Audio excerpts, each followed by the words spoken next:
two worlds, saved from destruction, separate from one another, yet bound by magic.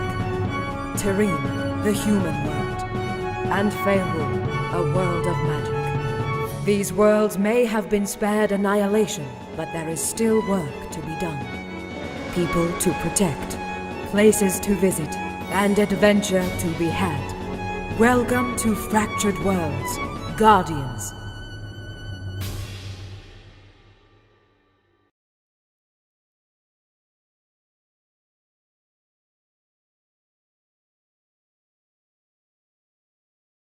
Hello, everybody. I didn't know we were on. Shit. I saw like a black screen. I'm like, did the intro just get done? The intro's already. What? Yeah. You're like, oh shit, we're supposed to start 3, 2, 1. I usually give them like a big broad countdown. I'm like, guys, here we go. We're coming into the show in 3, 2. But for this, it was like just a black screen. I'm like, we're done. You made the intro shorter, right, Brad? Like, yeah. Like for this new season. I'm just quiet because I'm not talking as loud. No, that might be it. No, you're mega fucking quiet. Dude, no, you're quiet. You are quiet as can be. You sound like you're in a tiny little thimble. Like a cute little tunnel. Box. Like a really cute tunnel. What's up, everybody? How y'all doing? Welcome to the Fractured Worlds Guardians. This is a Dungeons and Dragons show. This is not like my normal cast or any of these beautiful people's normal cast. This is well, except for Brad's. Brad does this on the reg. On the regular, but we're really happy to have don't you. count because I'm not a real streamer. I see how it. No, we're nerds. I'm not man. a real person. I want to be a nerd for 4 hours at least. Like wow, this. so you're saying I'm a nerd for like my whole day? Wait, yeah. When John's just too cool to be a nerd the whole time? He's just gonna be a nerd for 4 hours once a week? Nerdier. This is a nerdier thing than me. I think we get it, John. What? Yeah, There's sirens happening now. I understand that you're a poser. God damn it. Yeah, guys, aren't I acting like a nerd right now? Yeah. Go and do some math, John. I'm gonna go lift some weights and think about my D&D character. You go do 4 hours of math, and we'll go do 4 hours of like workout. And then we'll balance I don't even. out. Come on. I don't lift. All right. I don't lift anything. Listen, How is this now? Am I louder? A little bit better. Yes. Yeah. I honestly think you guys are just Jace. That's better. That's better. You're right? louder. Chat, what do you guys think? Congratulations. All right, Tiger, talk over me right now. Hey, what's I'm going on? just always It's just like loud me. in the first place. Okay, yes, sure. How was that, chat? You guys let us know. John Nerdman? Yeah, I'll change my name to that. Yeah, more like John Nerd. Dude, change your name. I'm not. I Nerd. could. Wait, could you just continually change it every 60 days? I think you can. Oh my god. Yeah. That seems like chaos. Like, what the fuck is that? I will. Okay, you change your name to whatever. I will change my name to John Wait, Sandman. can I change No, my name you to won't be able McLogan? to. No. No, you can't. What if we did it at the same time? It holds your old one for a bunch of time, right? Oh, okay. Yeah. John, did I tell you that somebody told me the other day we should do a spin-off where it's just me and you as Clutch and Poo Poo Cakes traveling? Oh. Wow. Wow, rip. Wow, fuck the rest of the characters in this fucking When campaign. they said that, that's all I could Jesus. think of, to be completely honest. I was like, wow, they apparently don't like anybody else. What? Jeez. Oh, you know that character McLaughlin? Oh, he can go fuck himself. Oh, God, the motherfucker. That's Just so mean. happens that actually this week is the last we'll see of Pith and Chaplin. Can we get some Peace. F's? Because F's they're in the gonna chat. die. I'm going to PAX. None of these other motherfuckers are going to PAX East, guys. Actually, yeah, What am I supposed to do? I thought people were going. I'm the only Pay one for going it, I'll go. again. Don't worry, You can- we'll pre-record for next week. We'll have something. It'll be up normal time. It'll be sweet. If you're sad, you can blame all your sadness on me. I'll take the For blame. the second time. Last week, What- blame what- everyone else. wait. Sorry. What if I'm happy? About what? I'll take that too. Okay. Oh, you're happy? I'm just happy. Can I just be happy, John? Yes! Calm down! No! Everyone stop freaking out! Alright? This is our first week back in 2 weeks. We need to kill this show. And not I'm a in a bad little way. Why emotional. are we killing the show? No, it's a good thing. Kill the show! We're gonna kill it. crush it. It's going to crush it. So, just for anyone who's never been here, this is a... It's gonna be one of those days, and I'm okay with It's it. gonna be one of those days. Brad's I made sick. myself cry. I made myself I know Brad doesn't Yeah. want to say it, but Brad is sick, so give him some leeway. I look like a child right now. Yeah, it's gonna be Dungeons and Dragons. So if you've never seen Dungeons and Dragons, just open up that imagination of yours. Don't be scared. To just, this right here, what you see. You see these screens? Ready? Watch this. Woo, woo. We got some new updated screens, but this is the game. You are They in really the do game look with good. us right now. They really do, Brad. You did a good is job. done. You put yourself inside the cool little pillar, Look at the and the shine. human one, like, you know, you're under, above the trees, you're a little higher up. Elspeth's just letting it out. We just letting it out. It's gonna be a good one. We're just letting it out on stream today, guys. I can't We're just punish whipping Brad. it out. I Let can't. it out. Let it out. Let it out. But yeah, you gotta bring it. You gotta catch us up, man, because All right, I'm gonna catch you up, I need my dear sweet children. this is episode 4, right? Am I correct about that? Episode 4. Wow. The Order of the Iron Hand. So you guys went to the mountaintop. The mountaintop high. And way up on the mountaintop, there was. Actually, no, that's not the immediate thing that happened last week. It was 2 weeks ago, so I fucking can't ever remember. You didn't take off, right? No, you didn't, because it was PTSD fucking flashback guy. Yeah. So actually, what happened was you were in the Doldos Quarry mines, which is where the rock gnomes live. Rock and roll gnomes. Yeah. Lots of little rock and roll gnomes. God damn it! God damn it. Little gnomes there. Dude, including best. Pozu, who is your pilot. You went to see a blacksmith who gave you the adversary, which was a supervillain who had some armor. Gave that to Pith. Pith was like, interesting. And he was like, that shit's fucked up. And she was like, yeah, but is it good? And he was like, that shit's way too good. That's a broken armor right there. Yeah, that's pretty, sums But it it comes up. at a price. Don't you see the armor? It came back wrong. Then you actually went and actually got onto the airship known now as the Quinlan. And Pozu showed you around. He said that he's going to be flying it for you. It was a The airship, show us, man. Bam. Dude, look at this Quinlan airship. Look at that, guys. Like, That is a Hyperion class airship right there. A Hyperion class airship. It's the only airship in existence. The thing flew for the first time. It successfully made it all the way up into the sky. yes, Finally. yes. Using the Theseus stone as a sort of power source, you are able to get this thing flying. Pozu, of course, being the captain, is flying it himself. He's vaguely teaching you how to fly it, but not really yet. It's the first time it flew. So you flew a little ways. I think it was a couple of hours to the. In fact, I can just throw you onto the world map. It's easier. It's more fun. It's more fun. You flew a little ways from the Doldos Quarry, and you're heading towards the Great Hollow because Poo Poo Cakes is at gunpoint forcing you to go there for legitimately no reason. He wants to see his family. He's homesick. But he wants to go and see his family. And I know. get supplies. It's fine. You slight meta, but each of you has your own subquest at each of your own homes. So it's perfectly acceptable that you would end up going to your own homes. I have prepared for such things. There's basically a subquest in any of these hexes that you want to stop in. That's pretty much how Guardians is going to work. So you actually flew this thing over to where the first quest that you guys wanted to take on was one that Pozu posited to you, that there was a cup that belonged to the gnomish god Gerdel Ironhand, and he was like, come on, we gotta go and look for the cup. And you guys were like, nah. And he was like, oh, come on. And you were like, nah. He was like, please. And Poo Poo Cakes was like, I have to see my family. And you were all like, it's on the way. And Poo Poo Cakes was like, it's so pressing that I go like to see my family. But you managed to convince him to take a little stop, and you stopped at the top of these mountains. And weirdly enough, it's a mountain that's known as the Tiger because it's shaped a bit like a paw, a really, really large paw. You guys jumped off the ship. You left Pozu on the ship to guard the ship, and then you ran up along the mountainside, and you went into the this kind of cave. But then as you approach the cave, you were like, it's kind of been lived in or something. There was some runes carved around the edges of the cave. You went in there, and it turns out there was all sorts of random stuff in there as well. Dude, we went nuts last episode. We did a lot.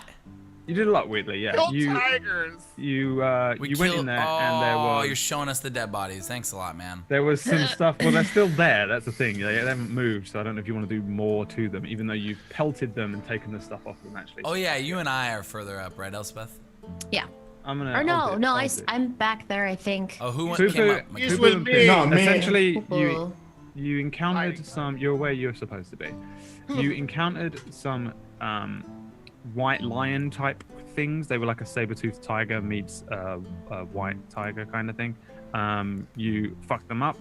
2 of them ran away. Yep. A couple of them you pelted and got some meat off of and stuff like that. You also found a chest. Inside the chest there was an iron band, which was a bracer of strength, I think.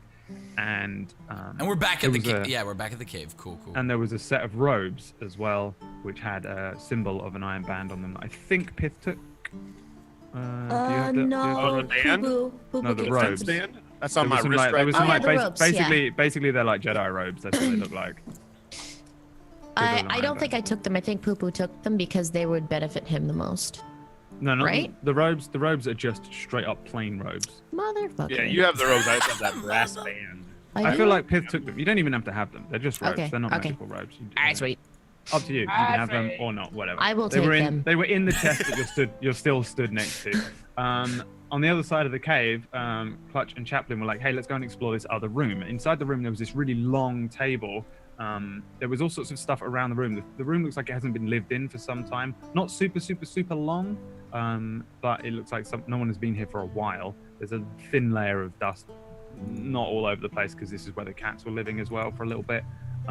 There is a bunch of mugs on the table. There is a bunch of stools sat around. They're much smaller than would fit Chaplin or Clutch's frame, suggesting that they're probably gnomish or something. As you guys stepped into the room after clearing it of cats, you noticed that there was a sort of a Portal. runic circle that began to flash and glow, and it lit up, and then it opened a hole, like a dimension door, like a teleportation circle. On the other side, you both recognized it to be the human world of Terrene, and specifically it looked like the Slidor province kind of area of the world, which is where Clutch is from, and Chaplin will have visited quite a lot as a sailor. You can have a pretty good idea of where it is. Then, immediately after, there was a little man who was stood there, and I say little, he's fucking huge. There's really large, he's a human man, so he's not like an actual giant, he's just a human man. This is literally the last thing we saw, right? He just came crashing. This is it. This is the beginning. We're beginning now. This is the beginning of the episode. Yeah! Let's go! Get him in here. You saw this human man who, looking through this thing, and as soon as he appeared to you, and you appeared essentially to him, he said, "Crikey, it worked!" And then you also see 4 little heads appear at either side, 2 on either side of the portal. 2 little gnomish heads, cloaked in those same similar robes as what were in the box. These sort of brownish, very plain robes. They look like tiny little Jedi. But they're almost definitely gnomes underneath there. You'll be able to recognize that by now. You spent lots of time around them. They're very small, slightly smaller than the gnomes that you would recognize from Lipson's Spill, the tree gnomes, the forest gnomes, suggesting that these are rock gnomes themselves. They all poke their little heads through as well, and the larger human man kind of just like looks left and right, looks down at each of them, and they kind of usher him to like move forward. He takes a couple of steps and steps through. He's kind of got his eye on you, but like he doesn't seem to be like running in like with a great hammer held high to Evil attack like you. intentions. All right. Yeah, they just like they push him through, and he takes a few stumbling steps. Oh, all right, mate. And he takes a couple of steps through the portal. The 4 gnomes all jump through as well. They seem they seem far less interested in you two, even though they do see you, and they're looking around at the ruin of the cave thing that you're in. First of all, I'll give you a decent idea of what this guy looks like in front Yes. of you. Me and Pith still don't know that this guy's even there because we're still in the back. Yeah, I think we're still in the back of the cave. Yeah. Give me some perception checks while we're going through what this guy looks like. So, this is a human. It looks to be maybe late 20s, early 30s, something like that. This is our people, man.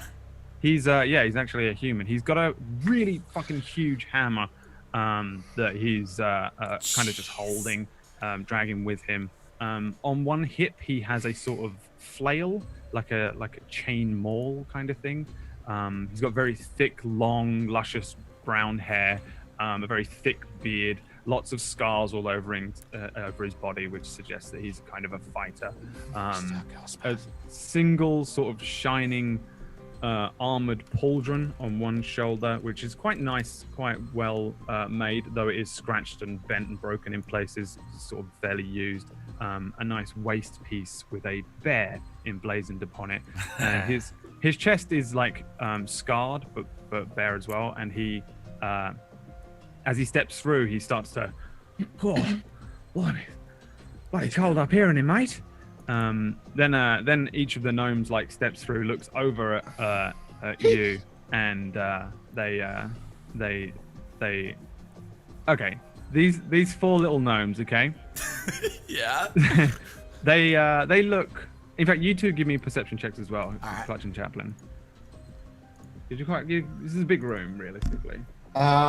Is this a dark room still? No, because the portal has lit the room. The portal's lighting the room. It's got a kind of I think Clutch had a torch. I can't remember.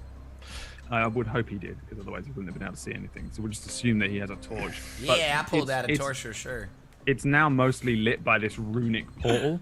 As each of the gnomes step through, the portal closes, but the runes stay lit and light the room a kind of bluish white color, fairly bright. Yeah. Both of you can see that these gnomes, they look like identical. You're probably like you've got a decent idea now of how to discern one gnome from another. So you're pretty sure that these are like twinsies or quadruplets. Can I roll Arcana after seeing Poo-Poo Cakes? He doing multiple clones of himself. Can I roll Arcana to see if that's like kind of an illusion I'm dealing with right now? Yes, you may. Fuck. Good old six, man. You're not too sure, but you did roll a 19 on your perception check, which would give you an idea. Like when Poo-Poo does his thing, it's like he creates four of himself, but like they all kind of shimmer and they're all like illusionary. These kind of like physical creatures. Like, of course, there's all sorts of magic, and you've only just begun to uncover the depths of magic, because you'd never seen it up until what would feel like a few days ago to you. But yeah, no, these seem like real based on your perception, but based on magic, you're not 100% sure. Though they do look like exactly identical. They do look like they've been literally copy and pasted along. Each of them has this same set of robes on. Quite hard to make out any discerning features. Cool. None of them appear to be armed, though each of them does have a tiny little stick that they're walking along with. Can we talk to them? They don't look particularly old. They actually look quite young. Though obviously gnomes live for a very long time, so it's not going to be too easy for you two to work out like how old they are. But they look fairly fresh-faced. And the last thing is that each one has an iron band on their sort of upper bicep area, just a very small one that curls around them. When they speak, they all sort of finish each other's sentences. So, God. So assume that when I'm speaking as the gnomes, that like one says half of the sentence and then the next one says another part of it, and then a final one ends That's adorable. it. Kind of thing. All right. So the first gnome steps through and says, like looking over to you two, he looks over and says, Oh, we did not expect to see you here. and all of these gnomes are saying a different word each. Okay, that's, I've never seen that before, but that, like, we know it's Slidor province behind, right? Yeah, it's gone now, but yeah, it's now just a wall, but it was there for a moment. I was like, I can understand why the big man is coming from Slidor, but why are you four coming from Slidor? Oh, well, that's a very interesting question. They all kind of say, and they look up and say, Well, the fact that you're even in here means that, of course, you are allowed to be in here. You must be touched by the gods themselves. and they start to move across the room quite quickly. They kind of scurry over, but more in an inquisitive way, and they run. Each of these little gnomes like runs over across the room, and they just start looking at both of you over, kind of thing, like checking you out. They're like poking and prodding at you and like touching your armor, and like one of them like reaches up and like grabs at a cheek and drags you down. Okay. While they do so, they're like, Hey, they seem to be real. Oh, I think they're from this guy's place too. Are you from the Slider province? one of them like grabs onto Clutch and just like gives him a little shake. Yeah, I'm from there. I'm from. Yeah, What? I mean, he is, I'm not. Yeah, I am. He's just a little north. You're north of me, right? Yeah, Isolilos. Isles, yeah. All But- right, they all look back to the larger human that's with them, and they say, Do you know of the Iso Islands? and the bigger dude is like, yeah, mate, of course I do. How did you two get here? Quick question. We've been over here for. Wait. We don't even need. No, how did you just do that thing? You opened up a portal. No, I didn't do it, mate. They did it. I don't know what the fuck's going on, mate. Wait, so you were just. By He doesn't look like a magic user, Clutch. Look, he's wielding a giant hammer. He steps over to this table and just starts picking up the mugs. Empty. Oh, you got anything to drink there, mate? Listen, we just got here as well. We were just coming through this cave, and you're busting through with a big old portal. So you don't know how this portal happened? How'd this portal happen, little guys? They're all looking up. Oh, it's a thing. It's called magic. You must learn how to do magic. No, I know. since you're over here. Wait. But no. More importantly, before we start talking One about of them portals, grabs your face and says, You know, you can do magic in your place now. Magic is all around us. Once again, I know we're the guardians of both realms. they all just look quizzically at each other. Do you remember when the cataclysm was going to happen a year ago? The big kabang, everything, worlds collide. This is what happens when worlds collide. You know that whole thing? Powerman 5000. Two of them look at each other and two of them look at you. The two that look at each other say, Oh, I know. and then the two that are looking at you say, No, I don't know. and then they all look at each other confused. Wait, how is this? You cannot. Wait, are they talking? Yes, I think they're talking about when the gods went missing. They all say in unison at you. Yes, when the gods went missing. Exactly. You remember that whole thing? The Australian guy is like slamming a mug. I need a drink, little guys. You promised me a drink. And they all. We must get him what he wants. But we said he would help us. have a drink back on our airship. Airship. God. You got a bloody airship, mate. Yeah. Yeah, it's just. Like a ship in the air, mate. Yeah, it's like one of those ships. Oh, and can we see that? Well, hold on. All the little gnomes. Yes, that Wait. We've never seen one either. Please. Hey, you four. You guys are magic. Can you guys sense magic? Sense magic. I suppose depending on the magic, yes. Like if an item has magic or not. Item has magic. Magic item. We're looking for an endless cup from what was the god's name? I can't remember right now. Gerdle Ironhand. Girdle Ironhand's endless cup. Gerda, you know where Gerda Ironhand is? I don't know where Girdle Ironhand is, but this is like his religious symbols all over the place. We're supposedly in the place, and we're just looking for a cup. You guys know anything about that? Can you feel it out? We will tell you our story. If you tell us your story, right, perhaps you will help us. I mean, wait, cool, but can you detect the cups, because our story is kind of long, and we can tell you back at the airship and get him You need a a drink. cup. Get him a cup. Throw him a cup. No, not that. A magic Talos has already cup. got one in his hands. Here you go, No, mate. I've got magic- you a cup, mate. No, Go on, Dick. Give me a sleight of hand, Any cup. Chaplain. sleight of hand. Yeah. Jesus. Oh, you my- like it's not like pretty, but you wouldn't grab the thing. You have a cup in your hand now. I was a magic cup. Is this a magic cup? Is this a magic cup? The four of them say, Which one is it? One of them is magic. Well, you guys are mages, right? You guys can sense magic. Mages? No, not mages. Not really. No. Are you wizards? What are you? You guys open a portal. Wizards? No, we're not wizards. No, Wait. we're not wizards. I think they're What? just magic users. You guys use magic, right?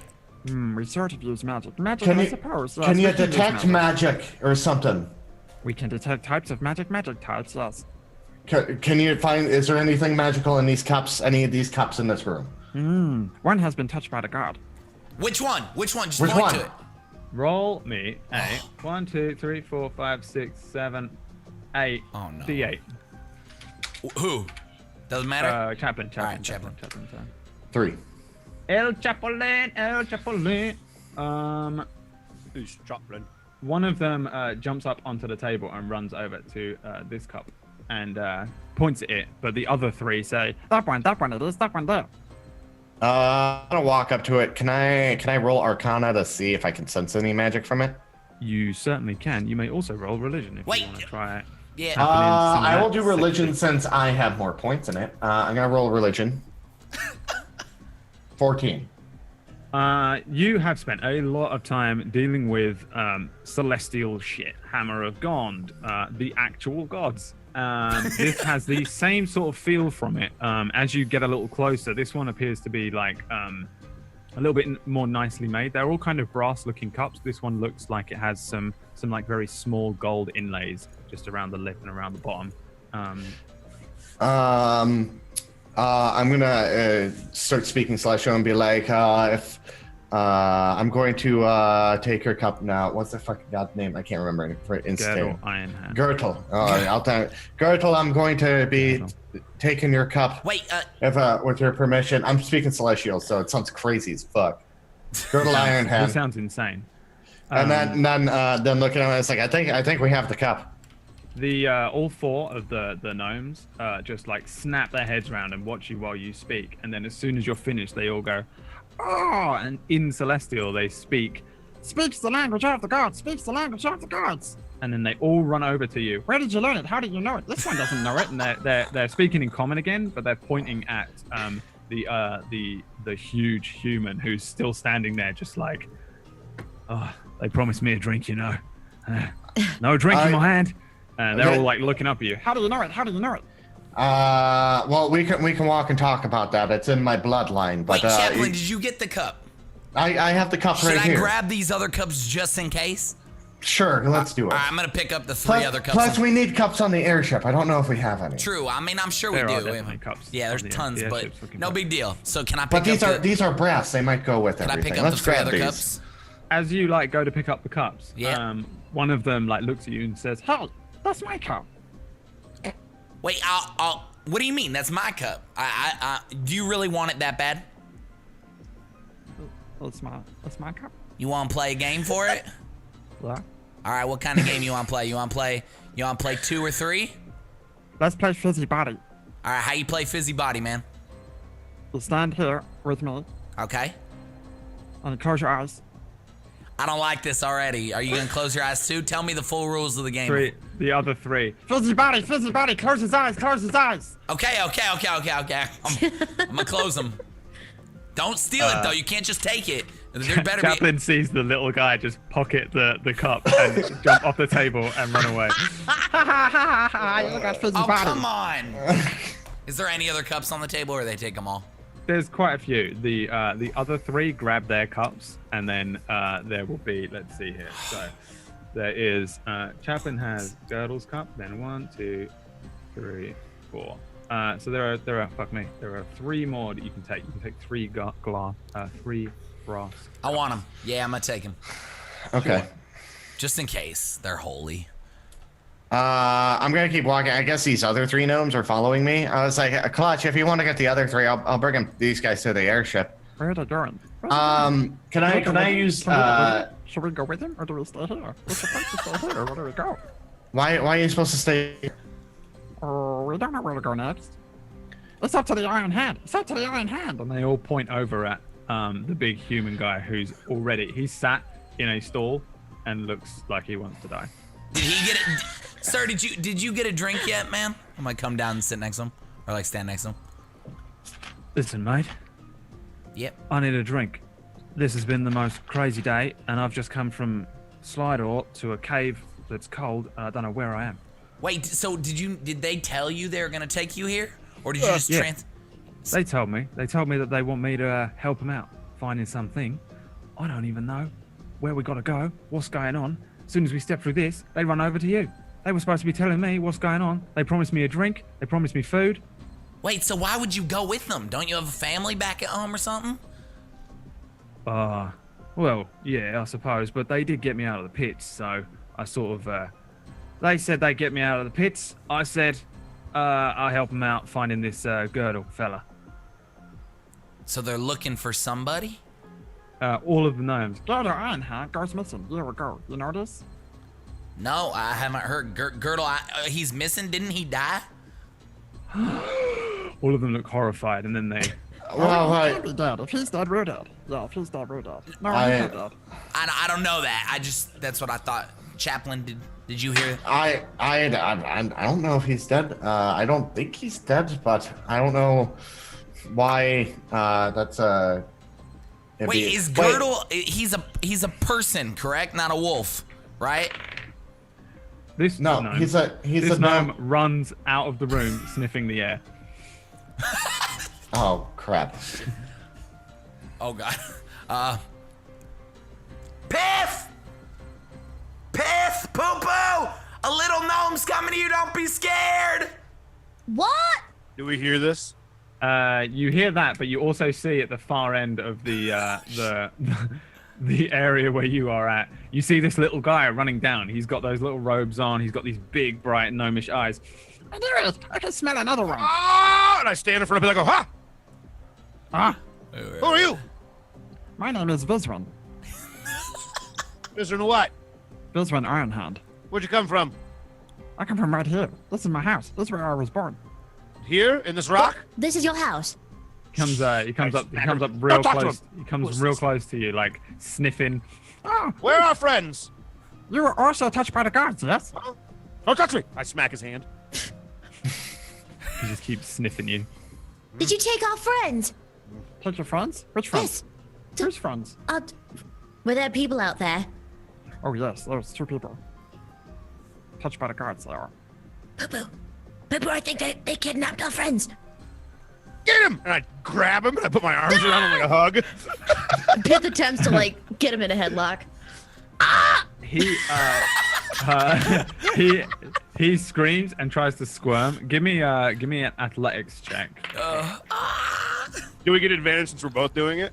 Yeah, you in fact, Pith, if you want to roll it with advantage since you're the strong one. Stop that! Stop your squirming! Tell us where you took our friends! In fact, you only have to beat a 3, so you probably won't do it real easy. He just gets completely squished. He's tiny. It's like squeezing like a toddler. Like he's like that big. Even compared to like his Pith's quite small, but she's like boom. You just grip him in this vice-like grip. Poo-poo Cakes, you've got like an arm and a leg, so he can't go anywhere, and he's like, I didn't kidnap nobody. I didn't take nobody. And then he looks up and says, Oh, I suppose we had an agreement. We had an agreement.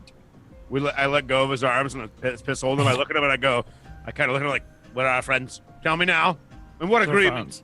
The tall ones from the Slidor province. Yeah, you told them. Where'd you put them? And the one from the Iso Islands. Mm-hmm. Where'd you put them? We didn't put them nowhere. They're in the other room. Oh. Pith, let's go. Oh. drops to the ground. All right, lead us to them. Oh, okay. He runs Please. Little pitter patter of feet. When I'm talking to these guys, when they're talking at me, I'm gonna turn on my divine sense. Yeah, sure. Let me just quickly. I'll like fast travel you two over to the other room as you come walking in. Divine sets. Tell me what it says again. Basically, if there is celestial or a fiend or undead, I can tell if there's a type celestial, a fiend, or undead. Let me see. Let me see what these are. Check our friends, Biff. As we're walking there. These are the same thing as one of these things, which means they are. Yeah, these are small celestials. So okay. I hear heavenly music in my ears then. Sure. However you want to discern that they are small celestials, you may. So yeah, I get that. Pitter patter of feet as one of them comes running in. Behind him is Pith and Poo-Poo. They all speak in unison. Oh, look, two more. They also have been touched by the gods. Oh. They come running over to you straight away. Have you seen Gerdo Einhand? Have you seen Gerdo Einhand? Whoa! Slow So down. many of them. Slow They're down. like pulling at you and like grabbing at you again. Hey, Each hand that tries to touch me. wait! I'm the only one that's God touched. Well, that's true. No. They're all saying no.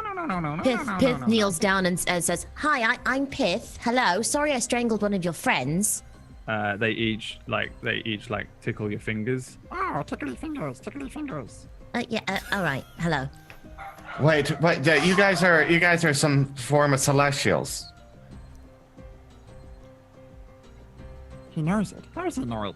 I can sense it. I can hear it. It sounds like music when I turn on my senses. Music. Yes, of course. How he knows. How you know it? Listen, we know who you are. Well, I mean, your last name's Iron Hand. So are you related to Girdle? Related. Gerdo made us. Okay. Can I roll religion? No. Okay. Yeah, it's a very, very specific Feyrulian thing. All right, you don't have any real knowledge. quick, I'm gonna give Talos. I'm gonna run over to him and just give him like some of my drink. You have a drink. Yeah, I mean I have my. Do you have drink? I have my pouch of When water. you walk over to do that, I Water look up skin. at you, Clutch, and I go, Clutch, Yep. where the fuck did they come from? Dude, all right, so you see this wall right here in front of the table? Uh-huh. A portal opened up, they walked through, and now the portal's gone. There were some runes, some runic like kind of letters and The runes and stuff are still there. you see they're that? lighting up the room. See that whole thing? They just walked right through. This guy has no idea, how he got here whatsoever. These four are the reason they got through this portal. We're trying to figure out more. Take Where this did the drink. portal lead? Taylor, what's your name again, sir? My name is Talos, mate. Talos Ironhand. Nice to meet you. Talos Ironhand is his name. Right. And you guys came through the portal, and now you're here, and these guys, Chaplain, are little gods. They are made by God. They're celestial of some sort. They're like little elf gods. Wait, Gnome gods. These aren't elves. Hold Gnome on. gods. I kneeled down to one of them, the one that was in the room. What was your name again? Bizrin. And why are you here? This is Kraft, this is Melius, and this is Sindred. Shh. I put my fingers to his lips. Shh. Why are you here? They each jump up on the table and just address. They start telling each other the story of what has happened, but each one says a different part. And as soon as they begin, Talos, the human man, just puts his head on the table. Oh, here we go. Oh, and okay, so we a year ago, there was no Gerdo Einhand were missing. Yes. In fact, all of the gods and goddesses were missing. Yes, for a few days. And then some returned. Some appear in hiding.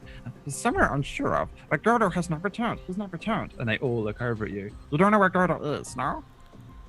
If this is the room, and back there on the other side where your other gnome buddy went, That's all we've covered so far. Is there more to this place than that?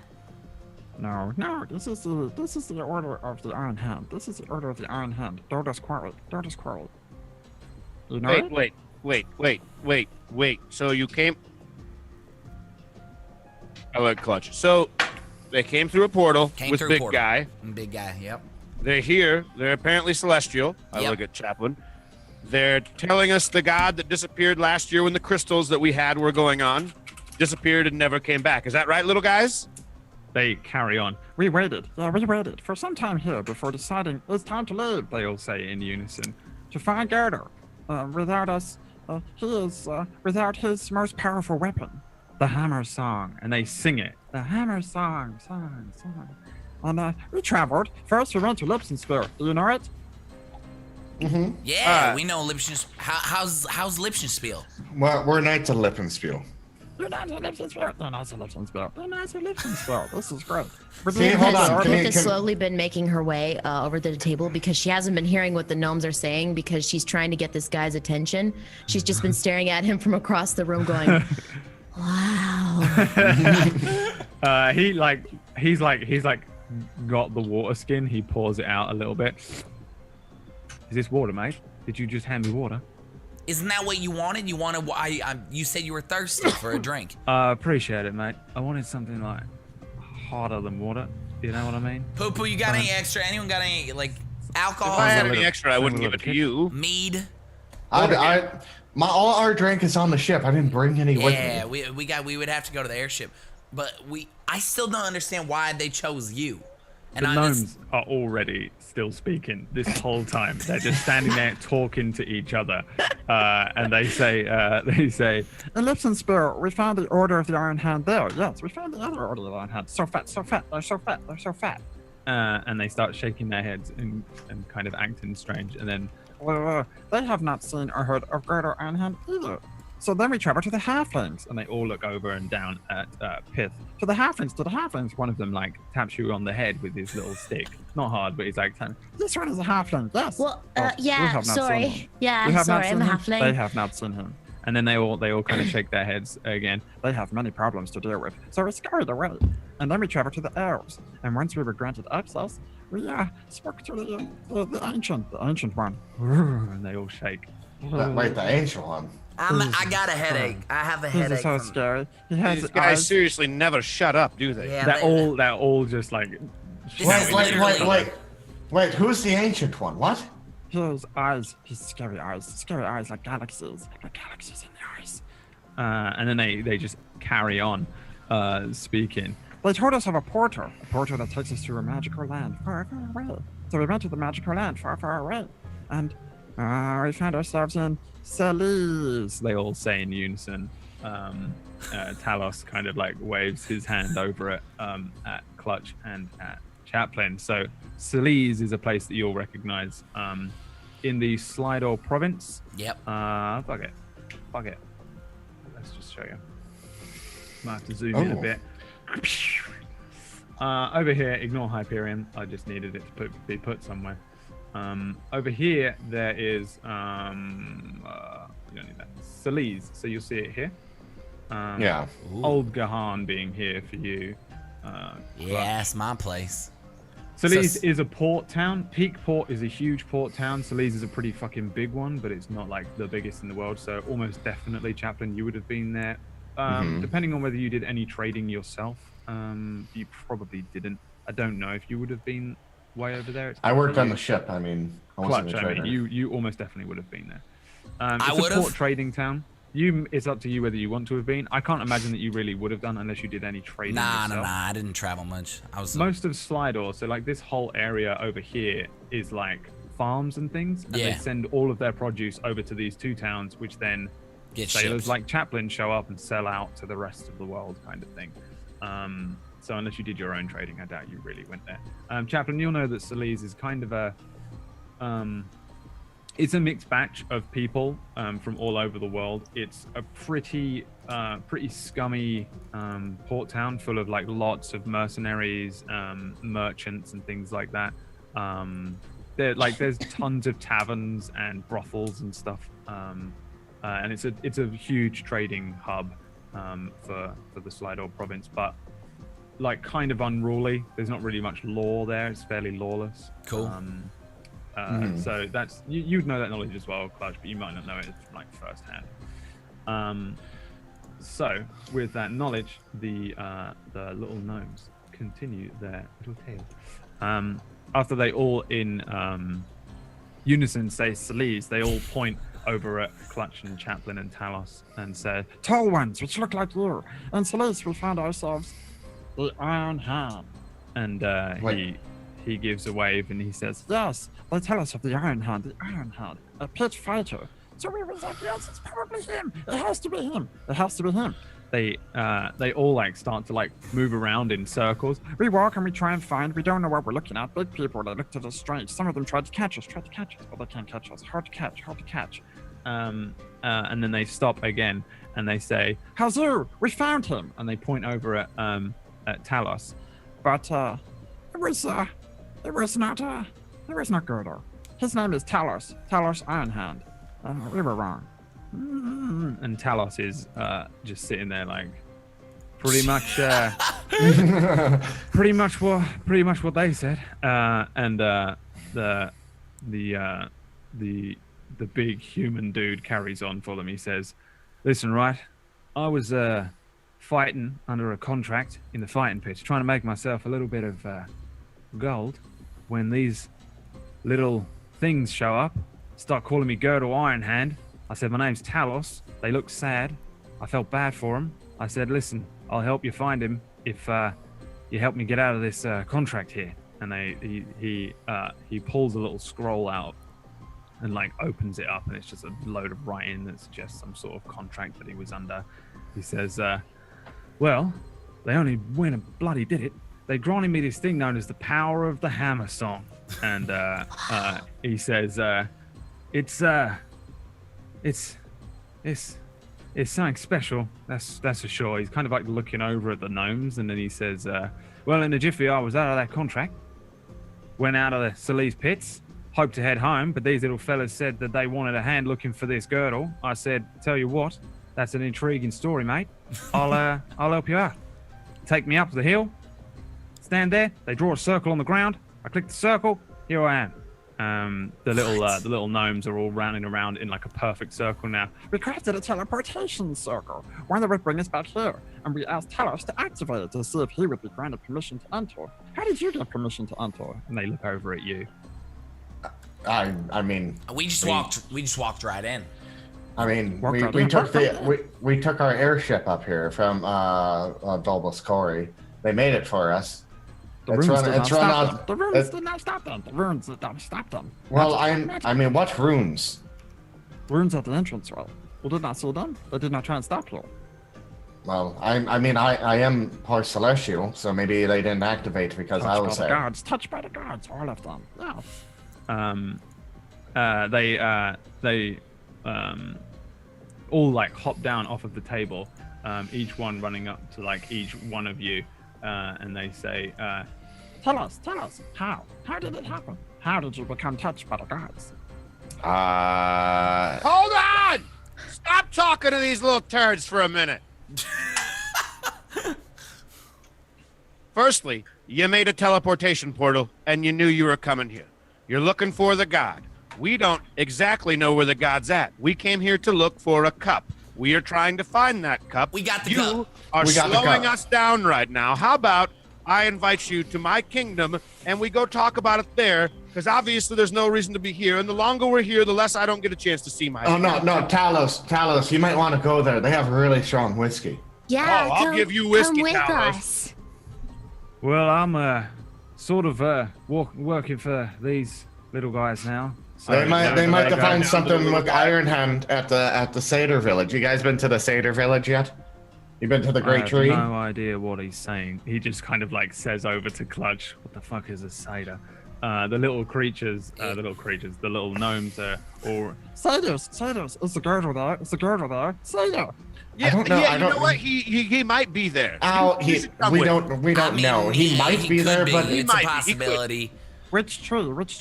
the Great Tree, the Great Hollow Tree. The Great Hollow Tree. Yes, we could try it. We could look for him there.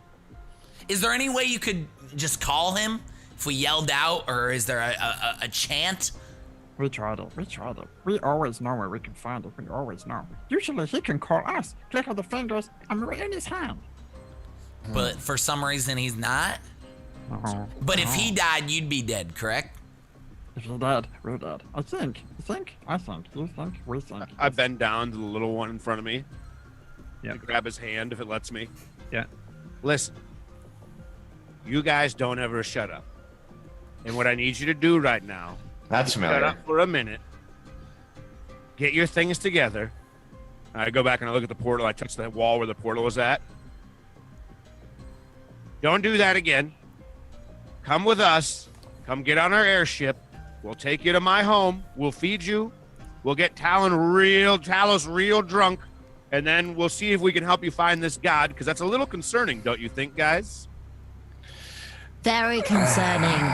Very concerning. He I mean, it's grabs not that the concerning. little, Yeah, go ahead. the little gnome like grabs your hand and says, We don't need food. Talos immediately. I need food, mate. I need food. Remember, you said you'd feed me.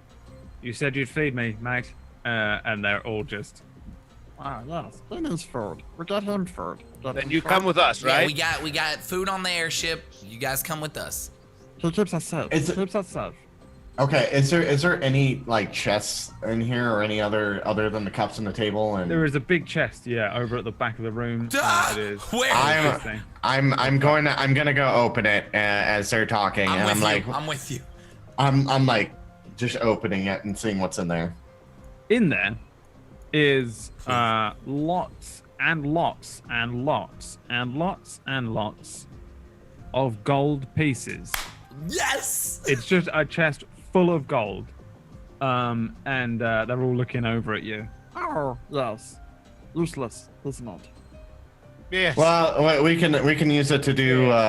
Yeah, we can work with. We can do stuff with Definitely can work with this. Talos just does this slow-mo turn and then sees all the gold, and his eyes like widen up. And like, I just give him What, a finger. mate? I just give him I just point up my finger to him and just cover my with my other hand. I just cover my mouth and I go, shh. he like turns back and says, "Is this my gold?" And they say, Yeah, that's the gold. You can have it. Oh, come on. Oh "My gold, mate. It's my gold." Wait, Sorry, how mate. is that? They said I could have it, They mate. said it was No. useless, and they gave it to us, though. Yeah. Yeah, I don't think they've got a use for it, but they said that I could have it, mate. Yeah, but we Well, were here. Talos. Funny thing Talos. is, we were here first. Listen, It's crazy. Talos. We We were. I think we should just let him have the gold. Just let him have it, He, because for the that's his first speed. time, for the first time, he notices Pith and jumps. Ah. Sorry there, little girl. No, it's okay. He called All right. Why have you put so much armor on this child?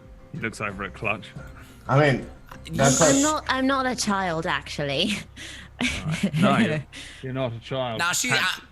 Pat you on the head. I get it. she's actually one of the strongest. She's so you see how those four twins are. She's a race called a halfling. She's actually one of the strongest warriors we know. And Pith puffs herself up like, I'm actually 4 feet, almost 4.5 feet tall.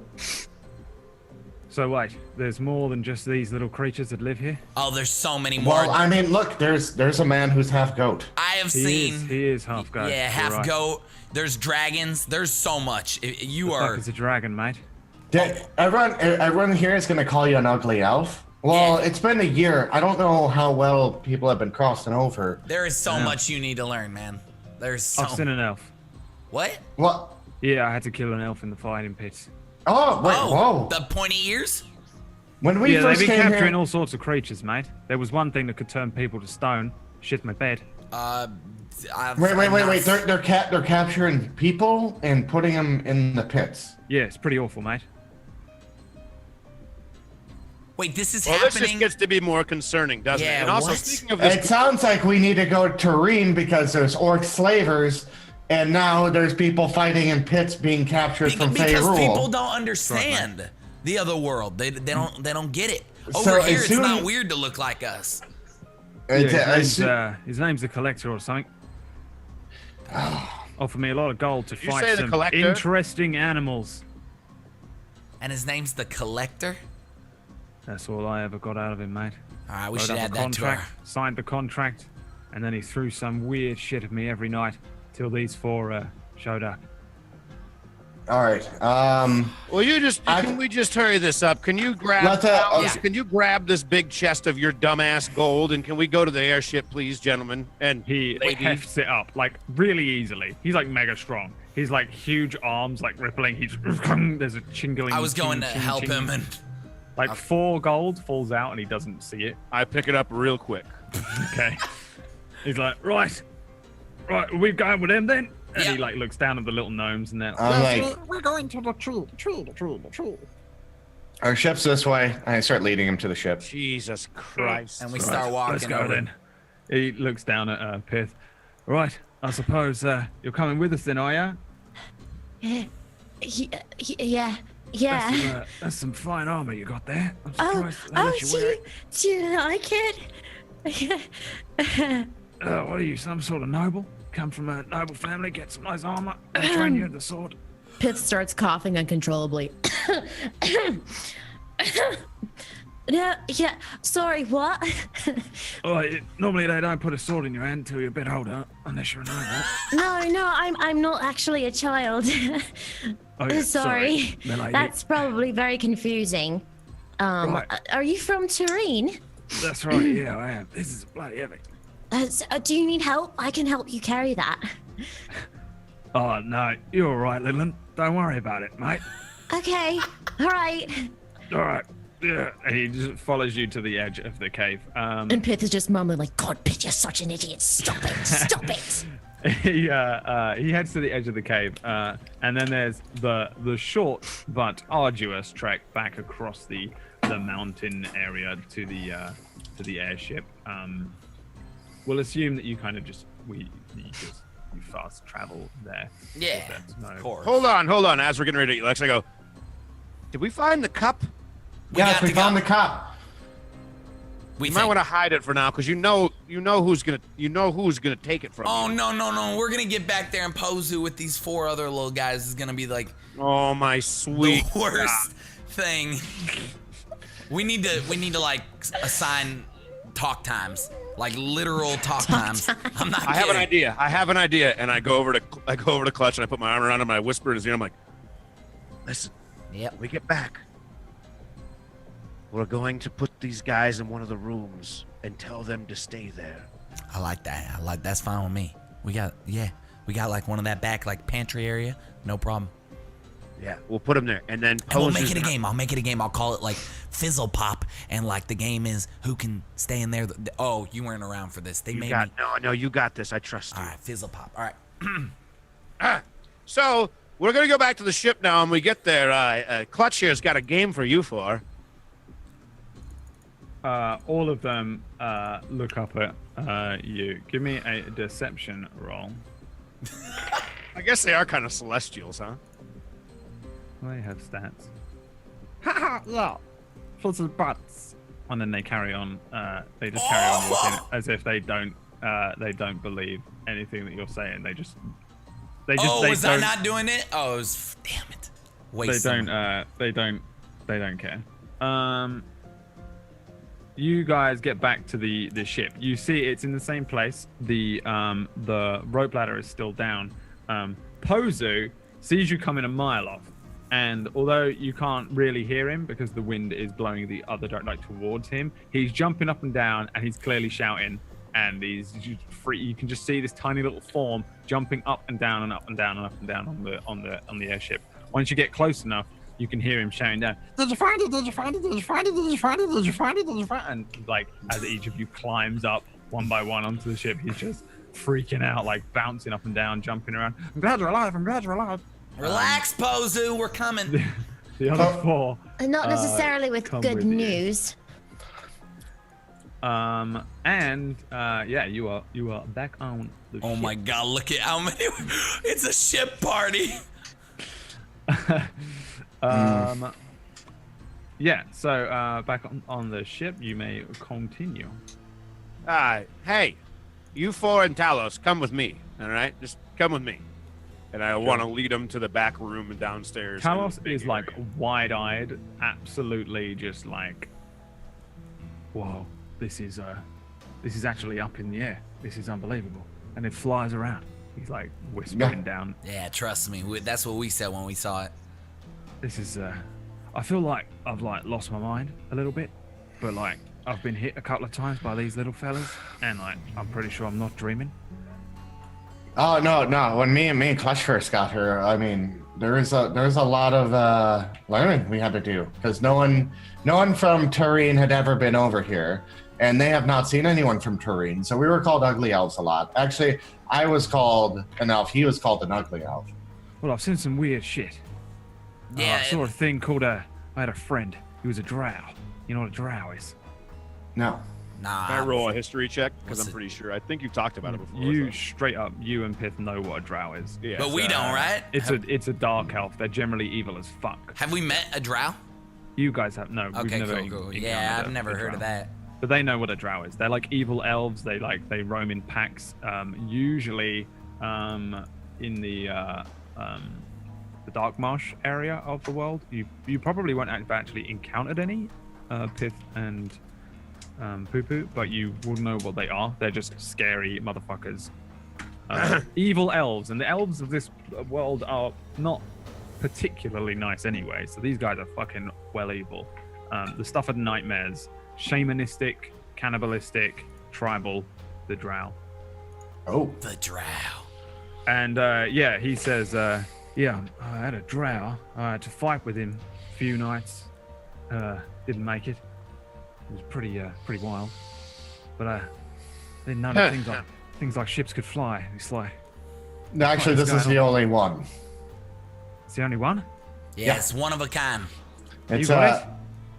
Yeah, it's ours because we saved the world. Or we saved the worlds. And then And and then he's dragged away by Poo Poo Cakes. Oh, all right. Well, all right. I'll follow you then. And the little gnomes are like following along. Pozu is just like watching though. We found some gnomes, son. We found some gnomes. They're actually created from Girdle Ironhand. They're What? Yeah, they're created from him. They're looking for him right now. Oh, Yeah, they're looking for Girdle. We can't find him. They're gonna go check out at the tree. But I did find this cup. It's Immediately, he's like right up next to you in the quick steps next to you, like the cup, huh? The cup. it's Let's try it. Let's try Here. it. Let's try it. I put it on the ground in front of him. Wait, How what do you does it mean work? try? What do you mean try it? What is gonna happen? It's supposed to be endless. I don't know. All How do right. you know that? Here. I take out my water, and I just start pouring it into the cup. You want me to try it? Oh, okay. I stop for a second. I go, yeah, go, give it a try. But what if it? God, I wish I was upstairs right now to stop. What if it killed me? What if it killed me? Why would it kill Dude, you? no, It's here, an endless here. cup. Then you want me to drink it? No, you're not supposed to drink Killer things from the I'm not gonna cup, drink it. are you? Nobody drink it. I thought we were just gonna fill it up, see if it's endless, like endless supply. I don't know. That's what I would think. Are we gonna? Okay, so I dump out the glass. Is it endless? no, it's not. It just pours out like a normal cup. Okay.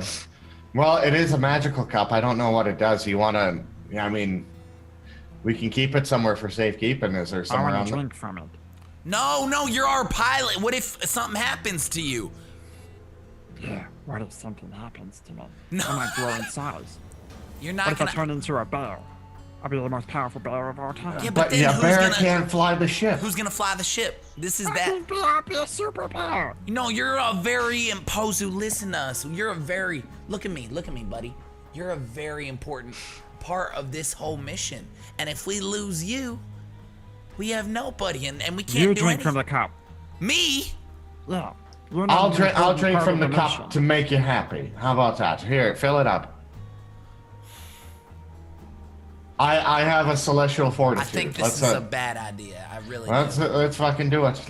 I just don't.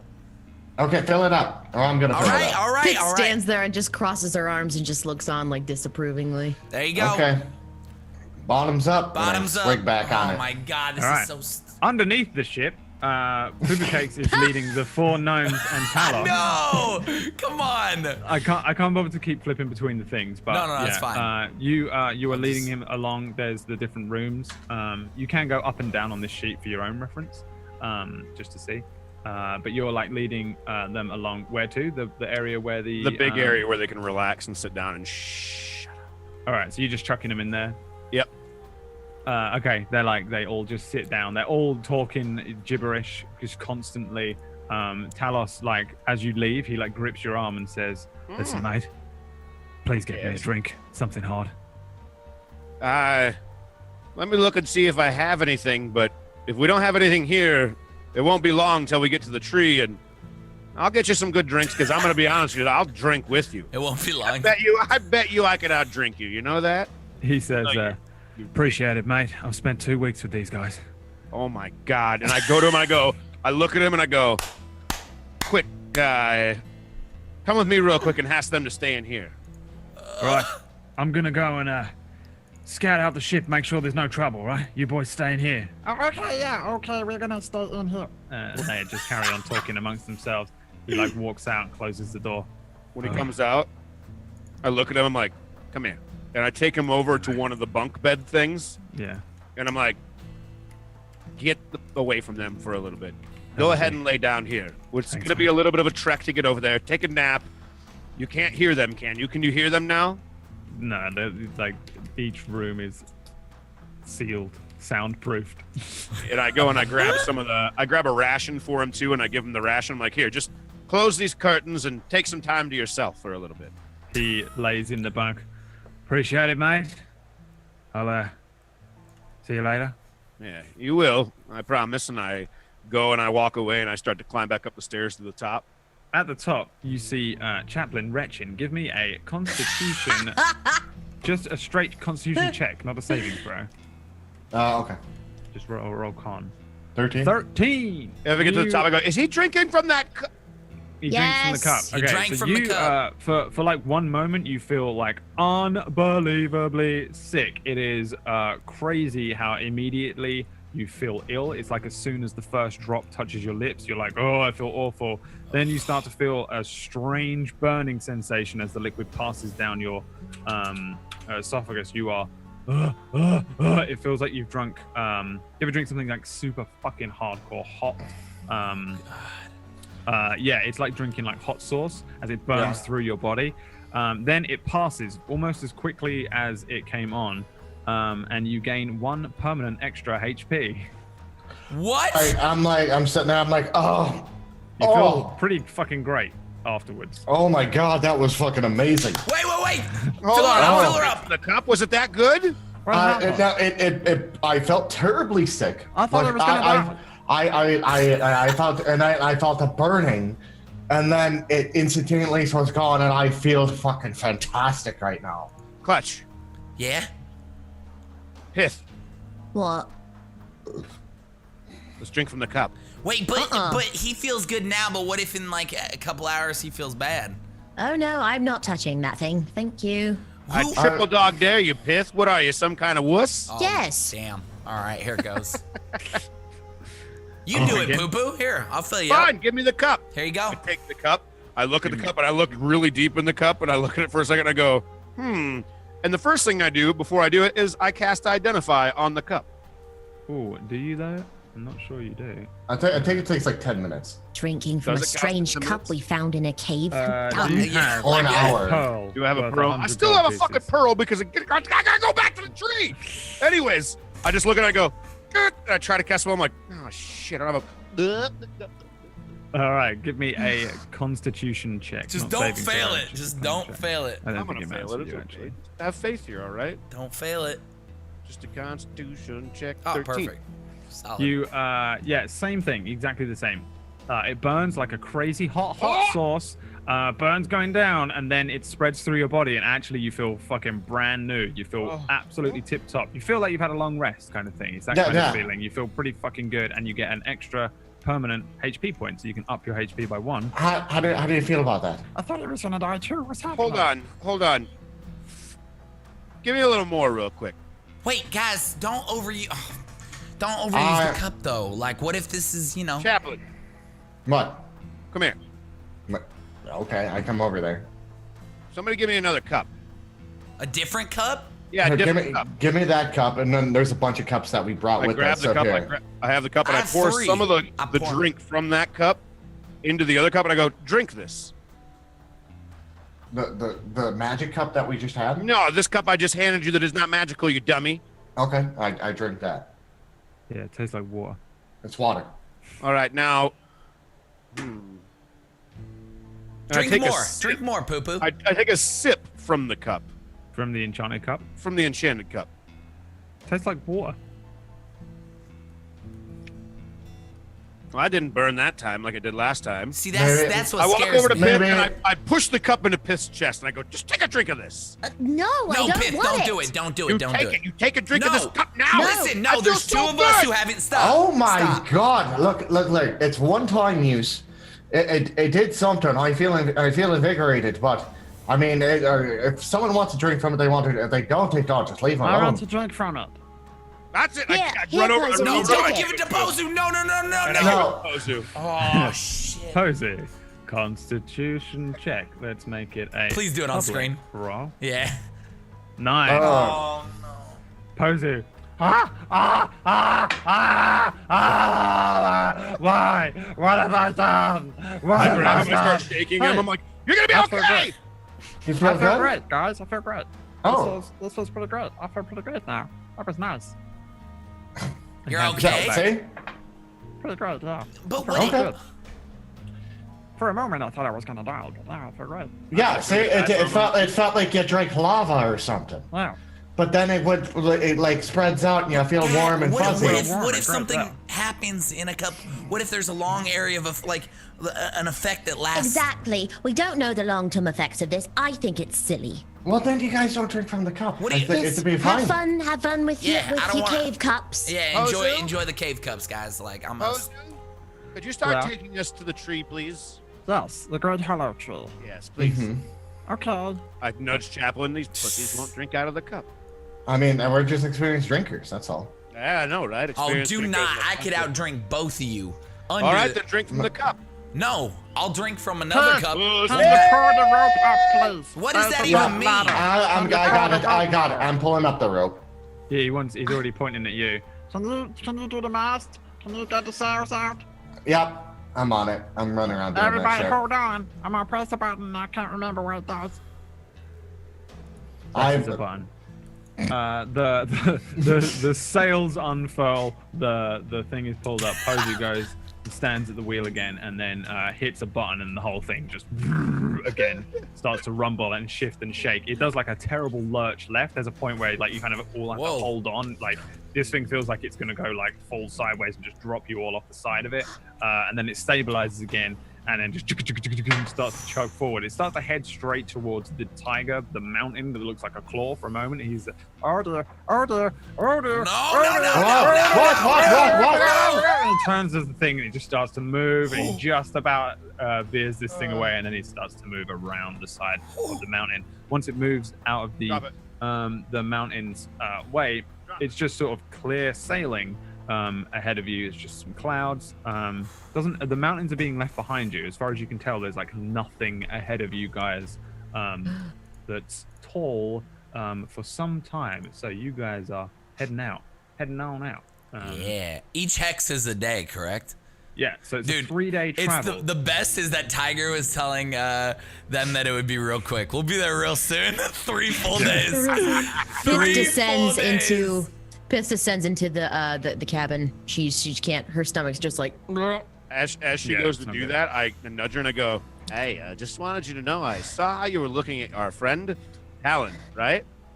Well, he's in down there, and he's in one of the beds by himself. So I mean, Pith's sickness immediately gone. Is he really? yeah. I mean, and I look over at Clutch. I'm like, maybe we should stay up here for a little bit and help Pozu out, and let. My stomach is really bothering me. I think I'll just stay down here. I don't think it's such a good idea. I think we should just let and I nudge her kind of away. I'm like, just go down there now. No, I don't think it's. And I go over to Clutch and I hug him and I go, shut. I don't think it's a good idea. I don't. Shut. You got to fuck a hag. Don't even bring that up. This is a new. This is a new chapter. He is not a hag. This is a new chapter in my life. She doesn't. He's fake. He's not a real person. He's not fake. Did you saw see that his muscles? chiseled abs. I know. Did you see his abs? Why are you Those trying aren't to take real. this from her? Those aren't real. Those are real. They're I not. touched them. That's impossible. Those can't be real. You're Brad, do I hear this whole argument? You hear the whole argument, but Pith scurries away and How runs can you be downstairs. so fucking hot? It's I'm stupid. like, if Pith wants to go down there with him, let her go downward with him. Yeah, but he's probably gonna. He thinks she's a child, so I don't want her getting hurt, man. Oh, wait. Do you think? Oh, if he does think she's a child, she'll prove that she's not a child. No. Jesus Christ. No. Here's the thing. I think what you don't realize is a lot of people. Well, I mean, like, it's been a year. I don't know. Maybe halfling On is the one hand, Pith at first glance looks like a child. If you just like whip off all that armor, she looks like a goddamn woman. So, like, it all comes down to, I guess, performance check. Do you like?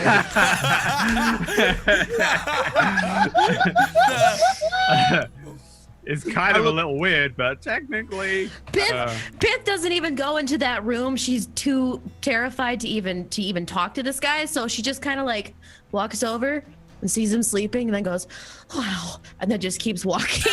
yeah. I mean, I was gonna say he's like dead Nerd asleep enough. anyway. El Tigre writer. I'm gonna learn what is tiger writer in Spanish, please. Tiger rider in Spanish? Yeah, like what would it be? Like what are the two words for I don't tiger know. and rider? Who knows Spanish? Help us out, chat. Arriba! We need you.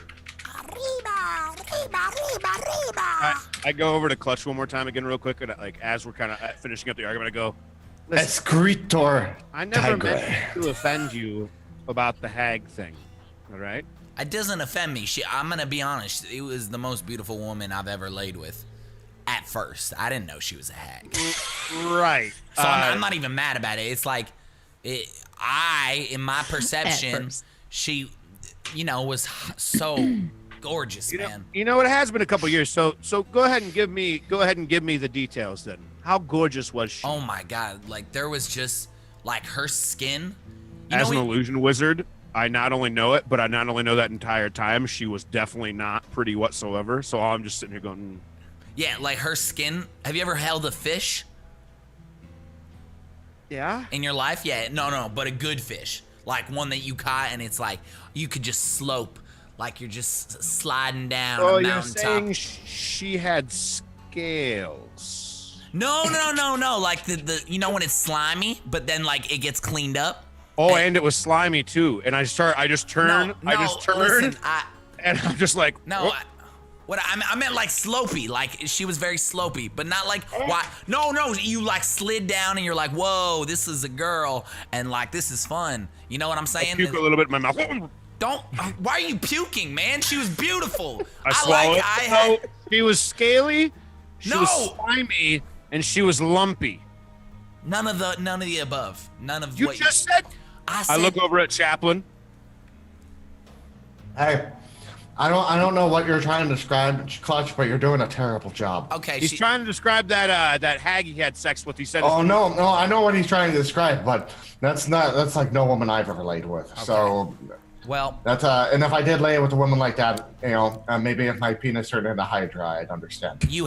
That's okay. Everyone has their preferences, I guess. Listen. I never meant offense, but let's just, still. Why were you trying to take the time from her? Why not let her go? It's a little. I don't know. She's like my little sister, man. I just don't want her. Well, she's my big sister. Yeah, well, she's my little sister. So big sisters, you're supposed to like sort of hate them. Little sisters, I care about her, and I just don't want her getting hurt. That's it. I only think there's a couple ways that he might hurt her. To be honest with you, but I don't think I we know, need and to I'm worry thinking about that. Trust me, I'm worried about that very badly. Guess he is pretty big, and she's pretty small. Yeah, he's huge. I bet his is like. Oh, I didn't think about that. You're right. Dude, it'll ruin her. Oh no! And as I do that, I take off towards the downstairs. I'm pulling Clutch with me. Before you do that, as you grab him, people you probably would stop in your tracks. As suddenly you hear a voice. Nobody else hears this voice, but you. You hear in your mind Put my hand in immediately, Clutch's face. quite loudly, a voice which you can give me a perception check to try and recognize. Can I by chance? Or a history check, I guess, or like some sort. Give me an intelligence or a wisdom check, I guess. I'm gonna give you history. That's fine. Yeah, you'll immediately hear the voice of Erendil Venon, the ancient elf from Thorelion that you met before, who you let inside your brain, and to gather all of your memories and stuff.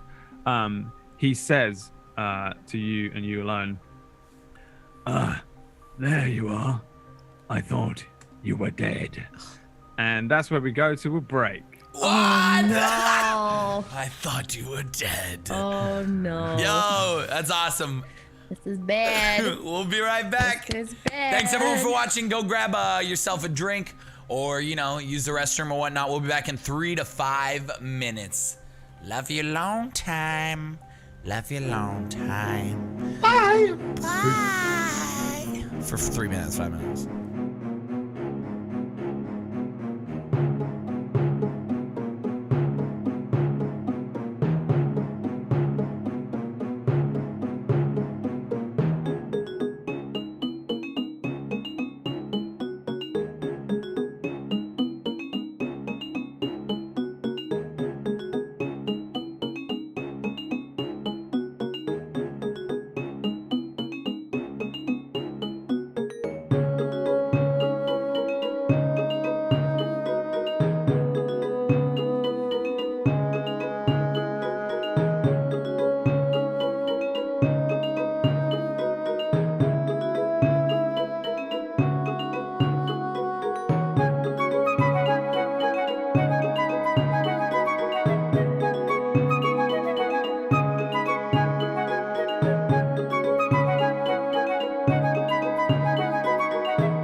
Welcome back, everybody, to Fractured Worlds. And I'm free. Jesus Christ. Oh my God, I'm sorry. Welcome back, everyone. Thanks for going on break with us. We sort of forced you. But we're back on the ship, and something just happened to the beautiful Tiger of Riders. So, Tiger, no, Poo-Poo Cakes, you hear the voice of Arundel Venom in your head. Now, this, for anybody who is unsure, is the one of the Council of Ancients that runs the huge city of the Elves, Thorelian. He's a bit of a bastard. He's like some sort of extremely powerful archmage. And previously, when you met him, he took your temporary team member, Lorella, prisoner under the agreement-ish that you would bring Miriam to him, because Miriam is part elf, but they don't appreciate mixing bloodlines. They don't like anything half elf, quarter elf, anything like that. Yeah, They hate it. They generally immediately kill on sight anything that is a half breed. They call it like bad blood, dark blood, and stuff like that. The elders are very, very much on this. The reason that Arundel specifically wants Miriam is because she is his great granddaughter. So she is a straight up public embarrassment to the most ancient of all the elves, the oldest elf in existence that we know of. Damn. So you hear the voice of Arundel Venom in your head that says, there you are. I thought you were dead. And then follows up with, the execution of Lorella Firefrost is to take place in 30 days. Bring the dark blood to me or suffer the consequences. The angel has left us. And you get a vision, because you can actually share images and sounds and stuff. During this, you get a vision of Lorella. She is she's trapped in a ball that seems to be floating in a room, and she's just like flying around in this thing. She's a little pixie, and she's flying around. She looks angry and kind of scared in this ball, like a glass ball inside of this thing. He follows up with the next image, which is the image of the angel that you met, who actually resurrected Miriam once upon a time. And he says, the angel which was also powering that huge magical kind of secret mirage force field that was around Thorelian. And he says, the angel has left us. Thorelian is visible and much easier to find now. You have no excuse. And then the voice kind of dissipates. And it seems like Arundel leaves the call, leaves your mind to a degree. Poo-Poo, you lose connection with Arundel Venom, and you may continue however you Yeah, let's get her. Let's stop her. Let's stop her. I still got my hand like on his face, and I'm like, yes. You okay? Yes. I'm good. You're not good. You've just been standing here with your hand on my face for like 30 seconds. And I just said poo poo, and you were just like, like doing something Where weird. are we? Hansu! We're on the ship. just up there. What? Where are we? How far are we away? He just points over his shoulder. The big claw-like tiger paw is still there. This thing doesn't vomit. It doesn't go like light speed. It's going like this. It still So goes we the same. moved like 10 minutes. It's probably, yeah. You've been going for like 10 minutes. This thing is it's going, but it's dude. not going mega fast or anything. He says, Well, I think, and then he like looks at Chaplin and says, is it 3 days? Do we work out 3 days? Yeah, something about like 3 days. 3 days. 2 nights. All right. Sounds good. Yeah, Clutch, let's go downstairs. Let's see what's going on down there and see if she was brave enough to, go say hi to him. And Wait, are you sure you're okay, man? I am just fantastic. Okay. I follow him downstairs to go spy, see what's going on. yeah, you head down there. You see a sleeping form, the sleeping form of Talos, Iron Hand, the huge human, just an enormous pit fighter looking dude. Where did you go, Miriam? She went into the other room. With the little gnomes in. She's just laying on one of the couches, like trying to sleep.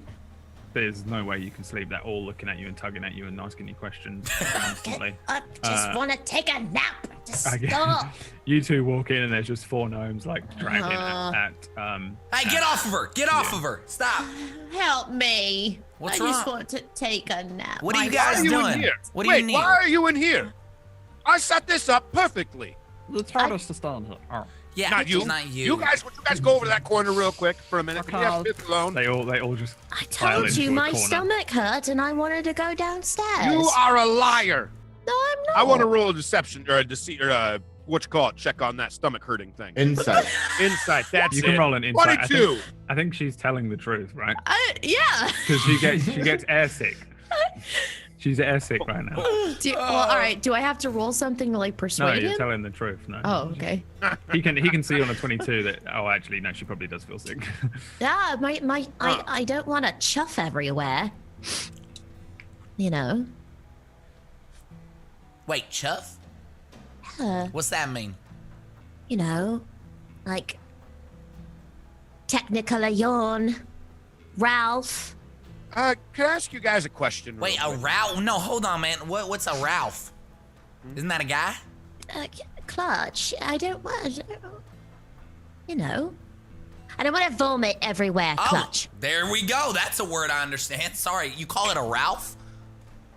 I'm gonna Ralph everywhere. Can I Ralph? Can I Ralph all over you? Sorry, maybe that's just a halfling thing. I'm Could not you guys sure. stop talking about puking for 1 second? Can I ask you guys a serious question? It's just so funny that it's called a Ralph. What was the other thing? The original thing? a upchuck? No. What did you call it? A chuff. A chaff. I thought chaff is when you like. Well, never mind. What's your question, Poo Poo? Yeah, go ahead, Poo Poo. I'm sorry. I'm like staring at Clutch like, why do you make fun of her? No, I'm not making fun of her. I didn't know what it. Look at her face. She looks so sad because you're making fun of her words. She just put on that face when you said that, so to make me feel bad. I saw it too.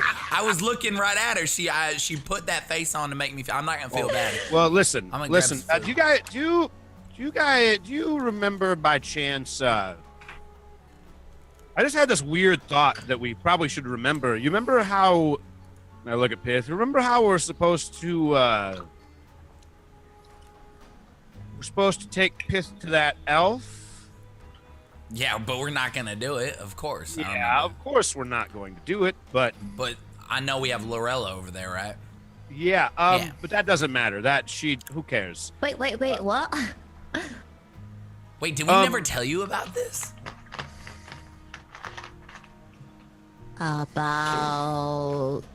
Well, and I sit down and cross my legs in front of Pith, and I get real close and like touch her knee, and I'm like, and I go through the whole thing, and well, remember when you were in that little gem? Yeah. Well, Oh God, there was probably a lot I missed. yeah, just A a little lot. bit. Well, basically, No, a ton, not just a we little. are to turn you over to his name was Arundel. He is your great great great great great great great great great great great great great great great One, two. great great great great Almost, great almost done. great One more, I think. grandfather, Yeah, one more, great. and he doesn't like that you're impure of blood. Oh, I And- remember. I little bit, think right? Quinlan was talking something. You remember a little bit of this, right? Yeah. Well, he wants to kill you. He wants you executed because you're impure blood. And technically speaking, when we were alive and we were done saving the world, we were supposed to take you directly to him. But of course, we would never do that. Obviously, we weren't going to do that. But now we have a little bit of a problem because most likely in the coming days, he's probably going to be trying to find you and us. And on top of that, Wait, how do you? How do he's you know very all this? powerful. So when we get to the tree, we need to think about this and actually sit down as a group and discuss what we're going to do because, well, it's.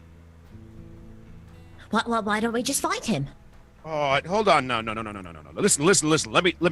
I touch her face really softly. I'm like, listen. There's no talking to him with you. He's going to kill you as soon as he sees you, or he's going to take you prisoner and try to execute you in front of everybody. He wants you dead because he's pretty nasty. You're impure because you're half elf. Well, right, but and you said he's the king. He's an ancient cocklord, is basically what it comes down to. And because of how much of an asshole he is, we're going to need to be very tactical about this because, let's be honest, there are elves everywhere here. And anybody and anywhere we go, if there's an elf, we're going to have to be on guard. Or a group of elves could be even worse. Because, let's be honest, they're going to be strong. But I really think that once we get to the tree, we're going to need to take a night to discuss this a little bit more. Couldn't we tell him she died? He knows that she's not dead. He's not stupid. He's an ancient, powerful elf. Maybe I need a helmet. Or something. Or a mask. We could put you in a cow head. You could be like the cow head girl. That's part of our party with armor and like a cow head. I give the most distasteful stare at Clutch because he thinks this elf is an idiot. Oh, right, but here's the thing as well. What? If I'm with you, if I'm traveling with the group. Yeah, as cowhead girl, go ahead. Right, but my height, he would know. Oh yeah, your baby cowhead girl. I have a plan. Unless you can't really. Well, I do have a plan. Okay. It's not the greatest plan, but it's a plan. And I think that once we get to the tree, I'd like to sit down with the entire 4 of us, and maybe a couple people, including my brother. I have a plan, but I don't want to try talking about it now because I'll just repeat myself in a day or two. Plus, I need to fluctuate it and get it down a little bit clearer in my head, and I think it's a good idea. Honestly, it's a bad and a good idea. You know, it's one of those ideas where realistically it could go either way, but I think that we have a good percentage that maybe it'll be good. And by good, I mean bad, and by bad, I mean great. Poo-poo. What's more important? Hmm? What's going on with the, what's the guy? The Conqueror? What's his name? His name is Arendelle. No, not Arendelle. I'm talking about the new quest we just got given about what's going on with my people in my towns, where they're what's like going on making with your people? Oh, it's not that it's not more or anything's less important, but I just think that when we get back home, to my home, that we take the first night there to get everybody together and we discuss this. And I actually think that maybe we even discuss this with, and I look over at the 4 little gnomes, with them even there too. Why are they here? What's the point of these guys? Like, I don't know, but they might be very helpful to our coming days, especially with what's going to be going on with this elf and Aaron Dick. Now, one other thing beforehand, I'm so lost. You might be lost, but that's probably good because a very powerful person wants you dead and is going to make sure of it. I think we're going to need some help from the gods. But once again, I don't want to get into detail, but first and foremost, can we stop being so negative? And we got a couple of days till we get there. This will give me time to devise this plan, and it'll also give you time, Pith, to get not sick and go, you know. Well, I mean, hopefully you understand this is pretty big. Well, he's pretty big. Oh, that was so good. What, Arendelle? No. Nothing, Pith. You wouldn't understand. Don't worry about it. Maybe you'll find out later. How much do you know about the rest of your family, Pith? I only outside know... of Quinlan, bless his heart.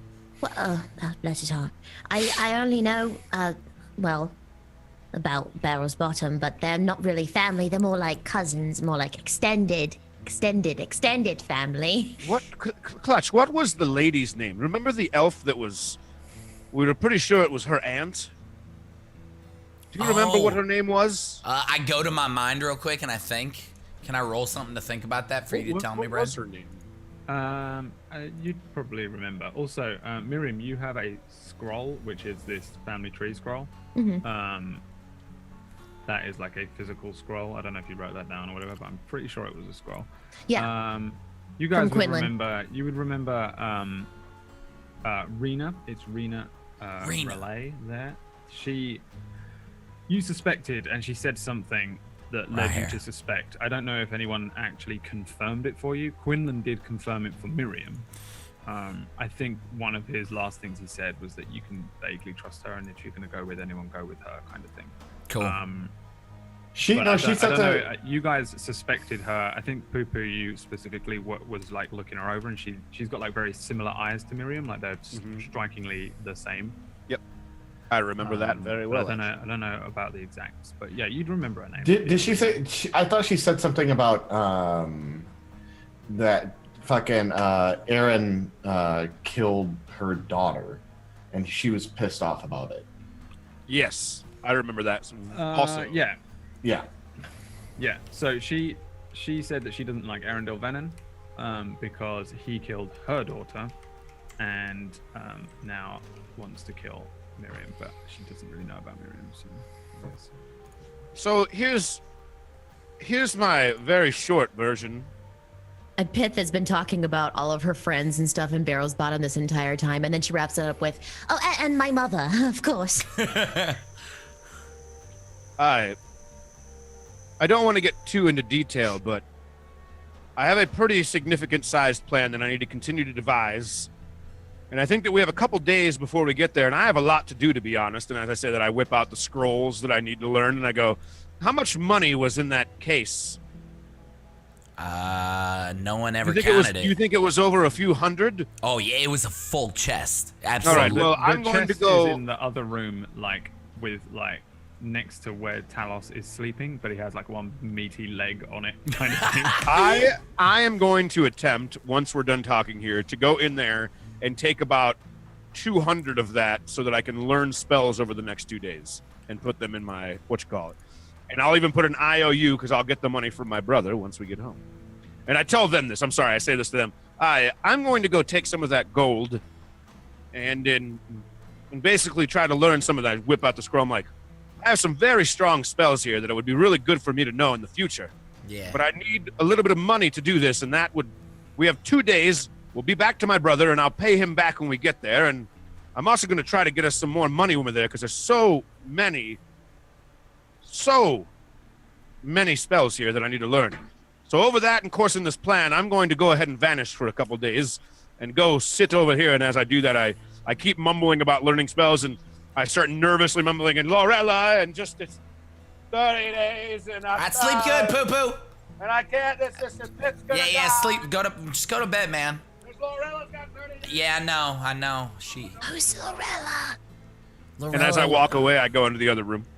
Lorella she was like a little fairy, and she, like, you know, when you were gone, she was like our fourth for the time being, and she's been captured. I mean, we said we would trade you for her to get her back, so we just need to find a way to just break her out and then get out of there. She's a prisoner?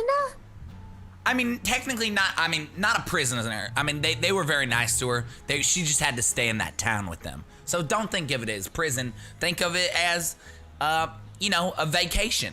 She's on vacation right now. Oh. Yeah. She'll be fine. Don't worry. We got this. You just go to bed. Or go, you know, do you. Do me. I think I'll take a nap. Yeah. Do someone else as I close the door behind me. What is this deal? I'm gonna go to bed too. I open the door back up and I go, what's your deal? You're the idiot's not in.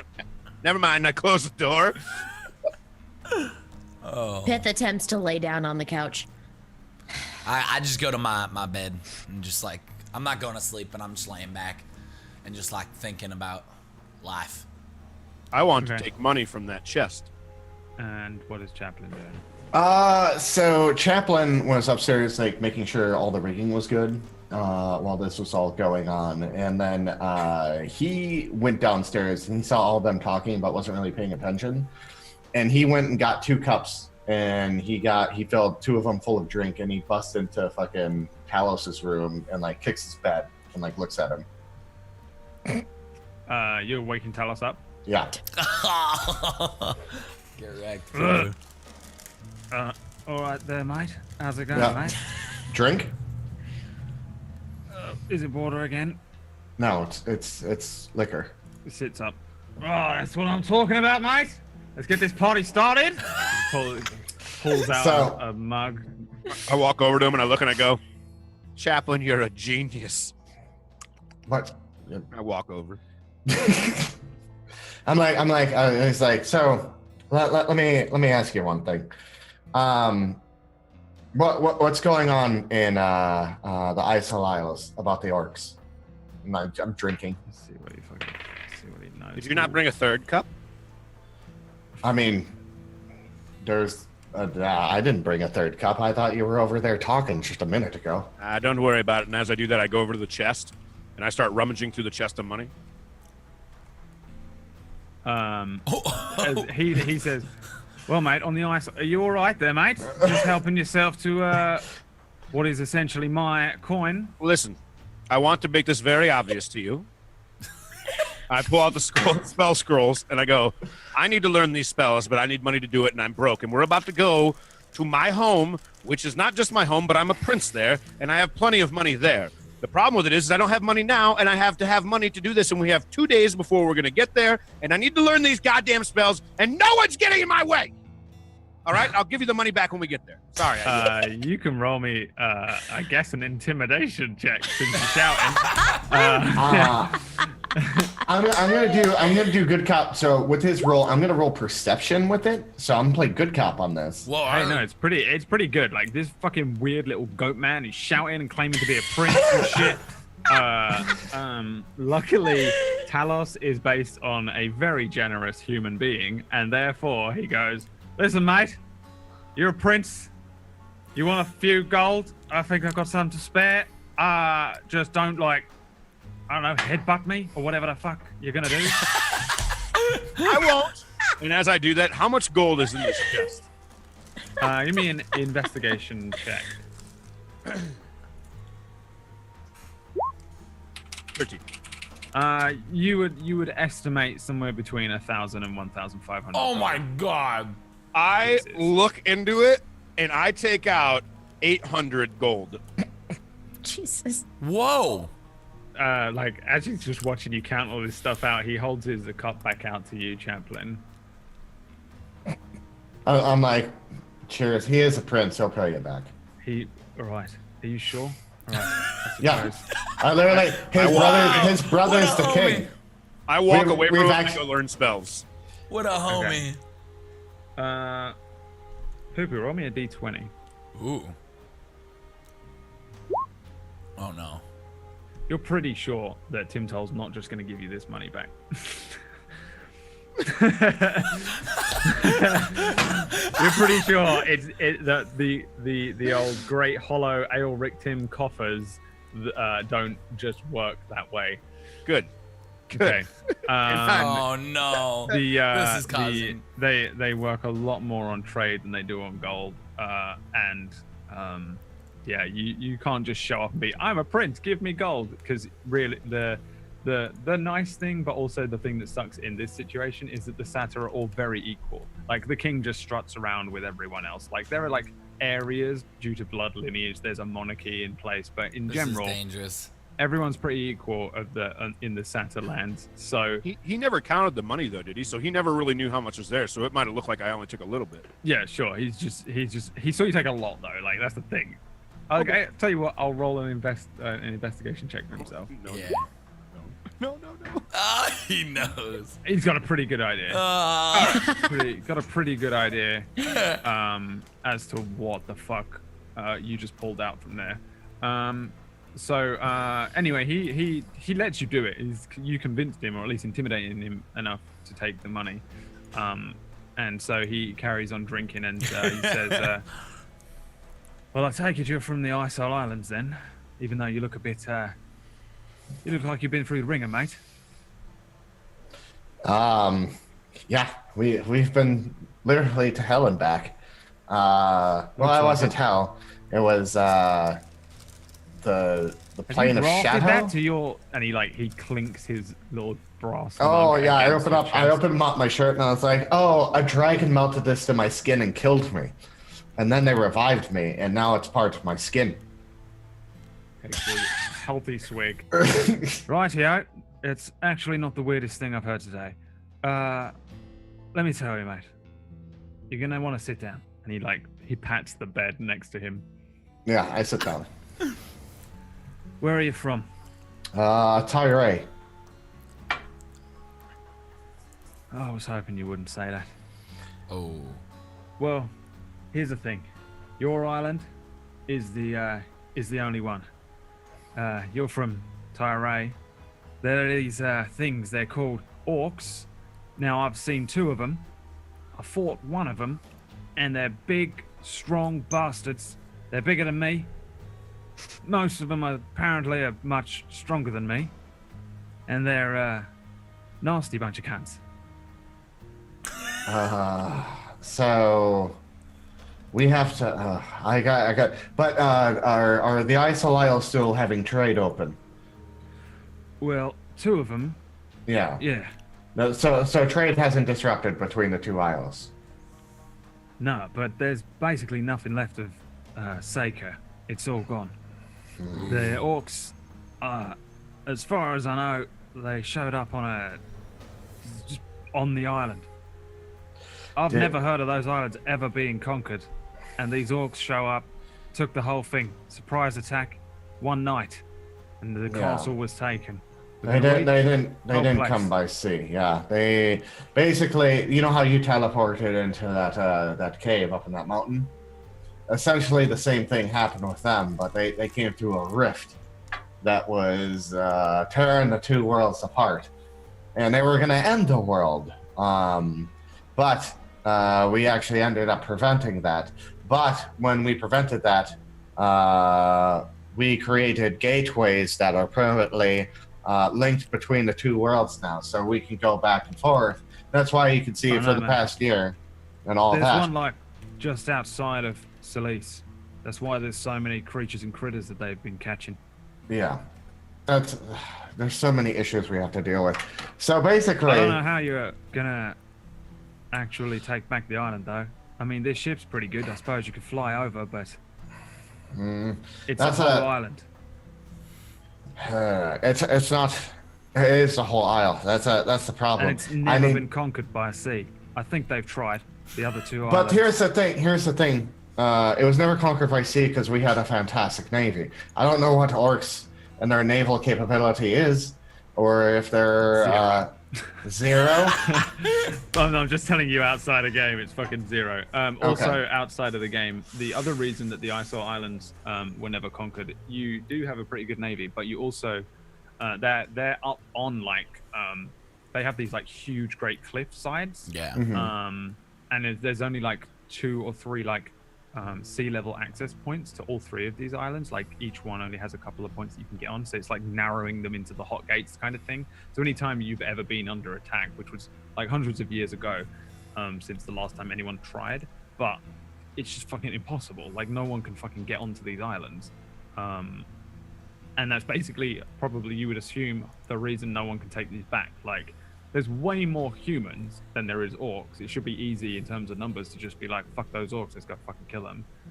But no one's been able to do it. So you do have a good navy, and you do have a lot of, you do have some military might, but also the island is a natural castle before you actually get onto the island. Cool. Yeah. Okay, yeah, and so I'm thinking that the only way that we can get really over there is using this airship, and maybe doing some sort of a dent. I don't know how many orcs there are, but that's why I haven't heard anything.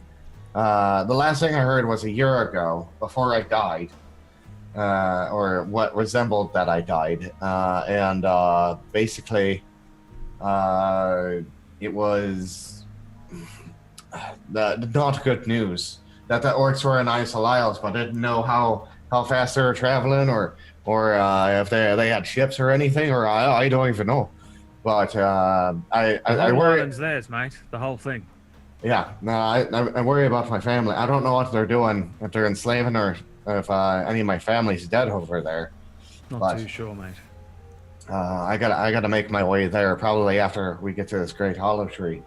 Probably heading out over there, and then dealing with the other problem with this collector, because I don't agree with that at all. Well, I wouldn't mind getting my hands on the collector myself. Be happy to join you in that one. if you want to come along, I mean, yeah, you get to fight some orcs. I don't know if you're looking for glory or fighting, but you know.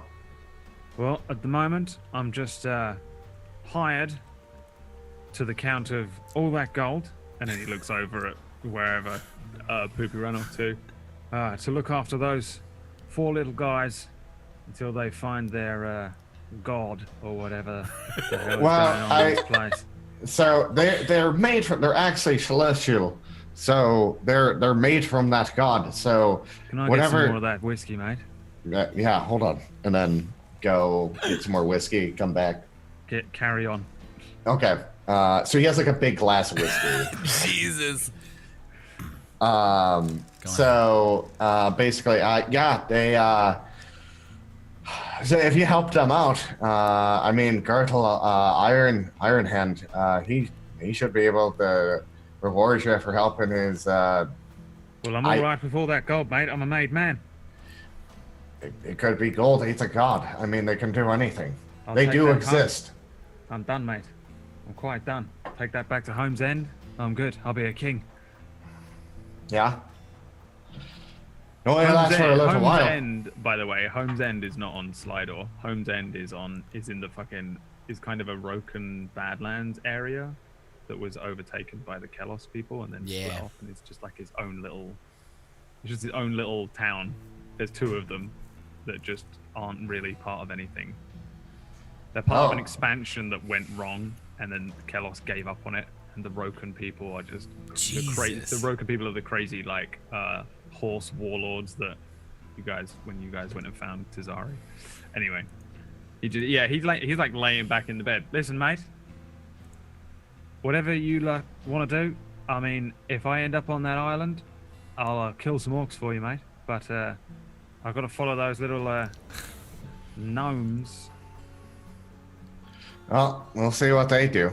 If our fates go along the same way, they go the same way. That's what Saloon wants. Well, I appreciate the lift, the ride. I'm sure we can give you a few coins. Yeah, upkeep of the ship is expensive. Well, we'll see what we got. He's already. If we need anything. Well, okay. Good night. I go off drinking my whiskey. Boo cakes. Yeah, go on, man. Wait, was that like a full whiskey that he just like didn't drink, or did he chug it and then pass out? No, he like powered it back because everything is confusing him. My head hurts. Oh. He's just dealing with it with whiskey. Yeah. All right. So, if you want to fast forward the next sort of 3 days, we can, and we can travel to the. Can I ask a question? The tree, but yeah, we're gonna do your. Do you want to do some spells? So when we talked about it, it was level 1 costed 25 gold, and level 2 was 50 gold, or was it level 1 was 50 gold, level 2 was 100 gold? Spell book. We talked about this. Spell book. Because there's only 4 that I need to learn, and there's 2 level 2 and wait. For each level of the spell, the process takes 2 hours and costs 50 gold pieces. So first level spell is 50. Second level spell is 100. So it's gonna cost me 300 altogether. Then I'm pretty sure. Let me look and see what levels everything. To what is. level? So what level are you trying to go? Level 1, level 2. I think actually level 2. I think I have 2 level 1s and 2 level 2s, so it'd be a total of 2 level 1s, 2 level 2s, so it'd be a total of 2, 4, 6, 8. It'd be 8 hours, and it'd be 300 gold. Yeah, you can easily put in that time over the next 3 days, and sit like you're probably sat up on deck somewhere. Just every now and then, there's like a boom as he's kind of like testing this spell out. He's like sitting there like reading a thing. It's like in Hogwarts.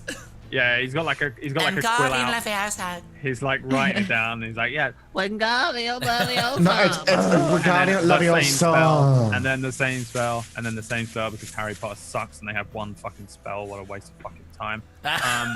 And then he tries these different spells over and over again until eventually you get them right. You can add them to your character sheet. You can expend 300 gold pieces of Talos's money. It's not that bad. I want to go talk to Talos too when there's a free chance. Yeah, well, we'll say that because you probably wouldn't just sit and like blow out these spells. So we'll say like the 3 days pass, and then just before you come in to land, or well, you don't really land, but you come into the area, you can have like a chance to to speak to him. Pith, roll me 3d20s. Oh no. No, two d20s, please. Oh no. Oh I no. like this. A 12 and a 14.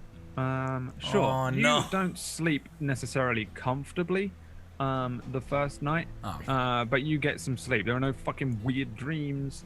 And the next night is similar, but not quite as bad. But you will have noticed that like since being revived, you sleep bad. You don't feel like sleeping sucks. It's just like you wake up and you're like, dude, was that a fucking nightmare? Like I didn't remember my dream, but like I don't feel good. But I feel like sleep rested, but I don't feel like well rested. Yeah. So you're having some like rough sleeping pattern going on, but nothing particularly untoward happens to you in that time. Sorry, just warming up for the tree. In the dream. Hello, I'm Matt Berry, father. Everyone roll me a perception check. Why not? All right. I can do that. 22. I would El love. Chapelaine. I would love to Miriam. perception on you. Boom. Ooh, Suck Clutch my and dick. Chaplain. On the third day of flying, you see the little gnomes, all of them. All the little gnomes are running around in a circle, and then suddenly they turn into a hammer. You see, there's a point where Pozu, Chaplain, and Talos are up on the deck. Pith and Poopy Cakes are maybe asleep downstairs or resting elsewhere on the ship at this point. You see Talos, he's practicing with his hammer, and he also has this flail, which is very long. It's a long like chain maul that he throws, and like, he's just practicing, like doing some target practice stuff, and like hitting empty barrels and shit. Right. And then he speaks to the little gnomes for a little while, and they kind of speak, and then they move and they kind of shift nervously, like kind of looking at each other, and then they start running around in a circle. They run really, really fast. Then they start moving like unbelievably fast. We're talking like Barry Allen flash quick, and it becomes the weirdest thing in the world for you to see. And then there's this kind of like thunderous boom, and like a lightning strike. Pozu shits his pants, and the 4 little gnomes just drop to the ground as a solid great hammer, a really long handle. Like it has like an extra long grip to it, which appears to be made of silver, like super long. And the end of it is like a perfect huge square of iron with like lots of runes and glyphs that are adorned over the top. Other than that, it seems like relatively plain. At first, it looks more like a staff, but the way that the dude picks it up, it looks like a hammer, and he starts to spin it around and like practice with this hammer. Who's swinging it? Talos. Okay. This doesn't seem to shock him too much. Pozu's really weirded out. You two are probably quite weirded out. Yeah. But when he's swinging this hammer, it just constantly plays a song, a very, very sweet song that sounds absolutely wonderful. Like, it's really nice to you guys. You don't have radio and stuff, so it's really nice to actually have a song. No one's a bard. And it just plays this like wonderful music as he's swinging it around. And like, although he's clearly using like thrusts and strikes that are practicing the way how to use such a kind of odd looking great hammer, the entire time it's playing this wonderful music, and it's almost like he's doing this kind of like hammer dance kind of thing, hammer dance. It's hammer time. So like, yeah, we'll say this is on the morning of the last day. You've spent a fairly long time over the Great Forest by now. Every time you look down, you'll just see a huge expanse of a great big forest. All right. And you're like a few hours away from the Great Hollow Tree. Yeah. Anything you want to? Yeah, of course. Talos, what happened to what happened to the little guys? How'd they turn into a hammer? Why? All right, mate. You want to be careful stepping up. I might hit you with the No, I'm the not hammer stepping there. up. I'll stay back. But are they gonna come back to little guys, or are they just gonna be a hammer? Is this a normal thing? Do gnomes not do this all the time? Nope. No. That's not a thing they normally do. He like shouts beyond you. Boy, Pozu, mate. What do you turn into, mate? And Posy's just saying, What the hell's going on down there? right, so doesn't I just thought this was a gnome thing. They all sort of like fused together into stuff. I thought it was cool. Is everyone awake? You guys are currently not here. Like, actually, Pooper, you might have heard the sound of like a thunder crack. But Miriam, you're like probably in the soundproof room downstairs, just like. Yeah, I'd say you're probably asleep. It's very early in the morning. Talos does this like every morning. He gets up and like trains a little bit. He's clearly a fighter, and probably a very good one from what you've all been able to work out. So I guess Poo-Poo could wander up if you wanted. This is like blowing my mind though. Before I wander up, I actually go to wake Pith up. It's just that you probably thought this was just a natural sound. You know, it didn't sound like anything weird. I just assumed it was storming. Yeah, that kind of thing. Anyway, what was you saying, John? Sorry. I'm just sitting there in shock, and when do they come back to be normal people? Oh, they just do it whenever they want, mate. I usually just tell them they can hear apparently. And then they can just turn back into gnomes. Have you ever? I didn't realize this was a not normal thing. No, very not normal. Have you ever hit someone with that hammer? Yeah, mate. How do you think I got out of the fighting pits? I was out in 2 nights. Oh, and that hammer's real strong, I'm guessing. This thing is the most powerful thing I've ever wielded in my entire life. Holy. He nods over his shoulder at his other great hammer, which is pretty fucking big and pretty nice. Looks like it would cave your head in with like the slightest touch. Right. And he just looks at this thing in awe. Yeah, it's great, mate. Absolutely great. So when do they come back? Come back, little guys. Oh well, I was practicing with him. Because the thing is, all right, I'll tell you what. And he puts the thing down, then steps back, and then like there's another thunderous crack, like there's no like actual like light or anything that shines. They just pop out of this hammer. The hammer is gone, and these 4 little gnomes like jump and spin out, like one of them doing like a forward roll in midair, and they kind of land like little acrobatics thing. This is there is a very like extremely loud, like almost deafening like thunder crack again that you probably hear downstairs. Pozu just jumps again. And then the 4 of them appear and they run up to you. Yeah, we can do it. Yeah, we can do it. It's okay. Wait, That's what we are. You didn't know it? I've never seen anything like that. So you turn into a hammer, the 4 of you? No, we turn into gnomes. Oh, so you are a hammer. They all kind of look at each other confused and almost like you're an idiot. Holy crap, you guys see this? This is incredible. Is anyone looking at this? Is anyone shocked? Chaplain is, and Pozu is just like, it's fucking like mind blown, like fucking little gnome. Pozu's lived his entire life in a fucking cave doing nothing. He's even more blown away than like Talos is pretty confused. But Pozu's like, wow. I don't even know what to think right now because a fucking hammer just turned into 4 gnomes. Thank you. As long as I'm not, No. I mean, like we've seen some strange shit. No, we've seen some weird stuff. Absolutely. But this is top 5 at least. Yeah. They all stand around and they say, Yeah, we are the weapon of Dodo Ironhand. This is why we are so scared for him. He doesn't have us. And they all begin to like sweetly whistle and hum and sing. So what? And they begin to make the little song, which is like really nice. And they say, He calls this hammer song. And they carry on singing. What they all turn into Gizmo? Gizmo song, yeah.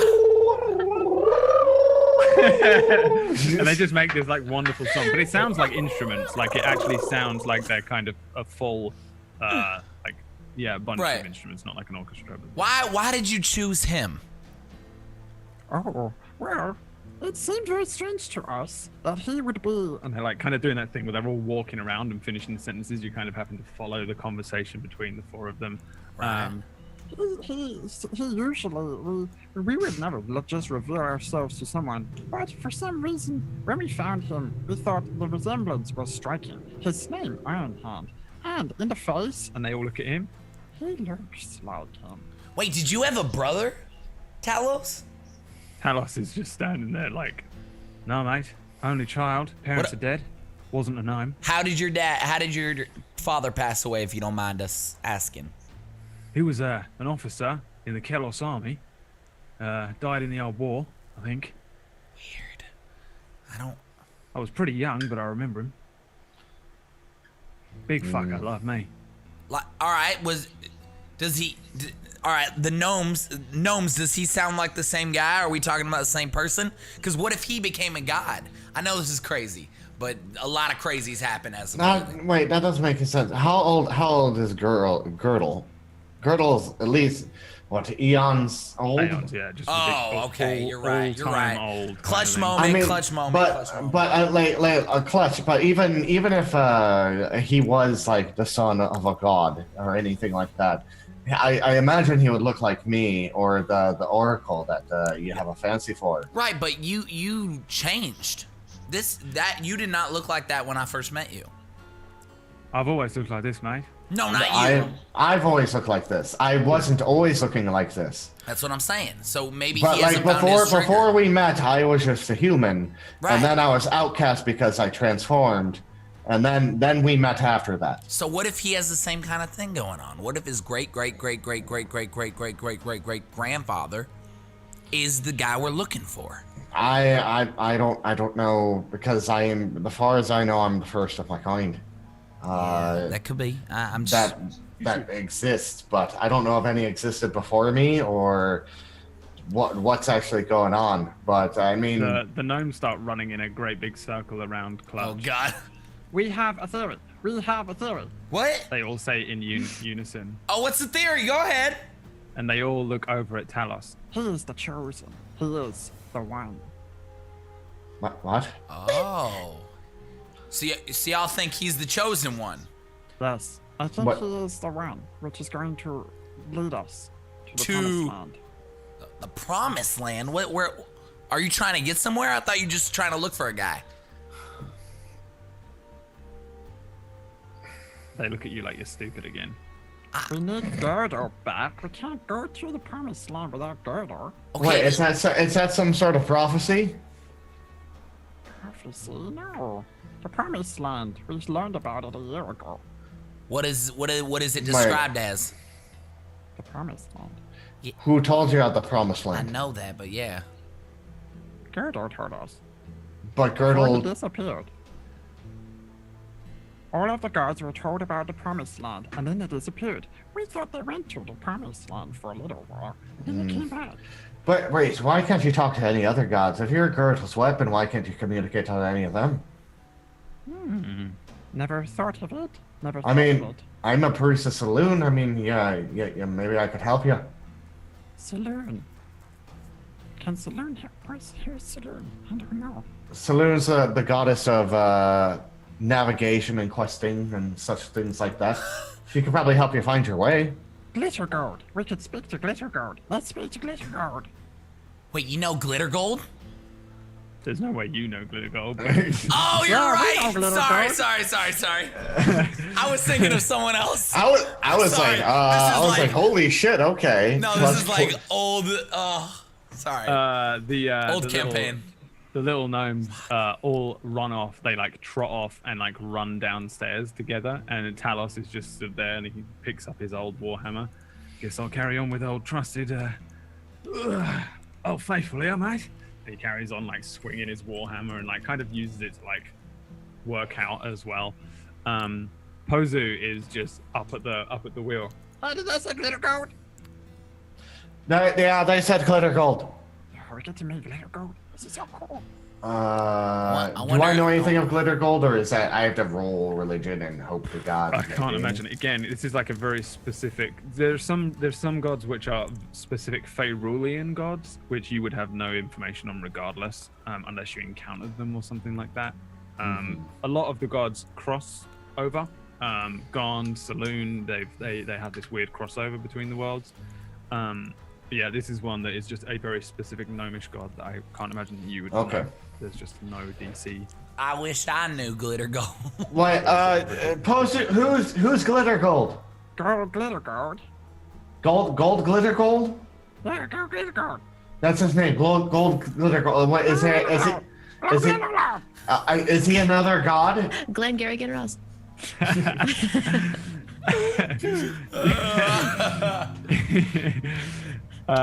He says, Yeah, the glitter gold. He's a watchful protector. But He keeps what's? running Okay. So there's a lot of gods I don't know over here, Clutch. I mean, Nah, there's- I've never heard of him either. I thought I had, but I know the name Glitter. glitter gold sounds shiny. I mean, no. Glitter gold just makes sense in your head. You're like, oh, glitter gold. Look. No, Holy shit, guys, look! and he points to the other side of the ship, and the nose of the ship starts to dip down as the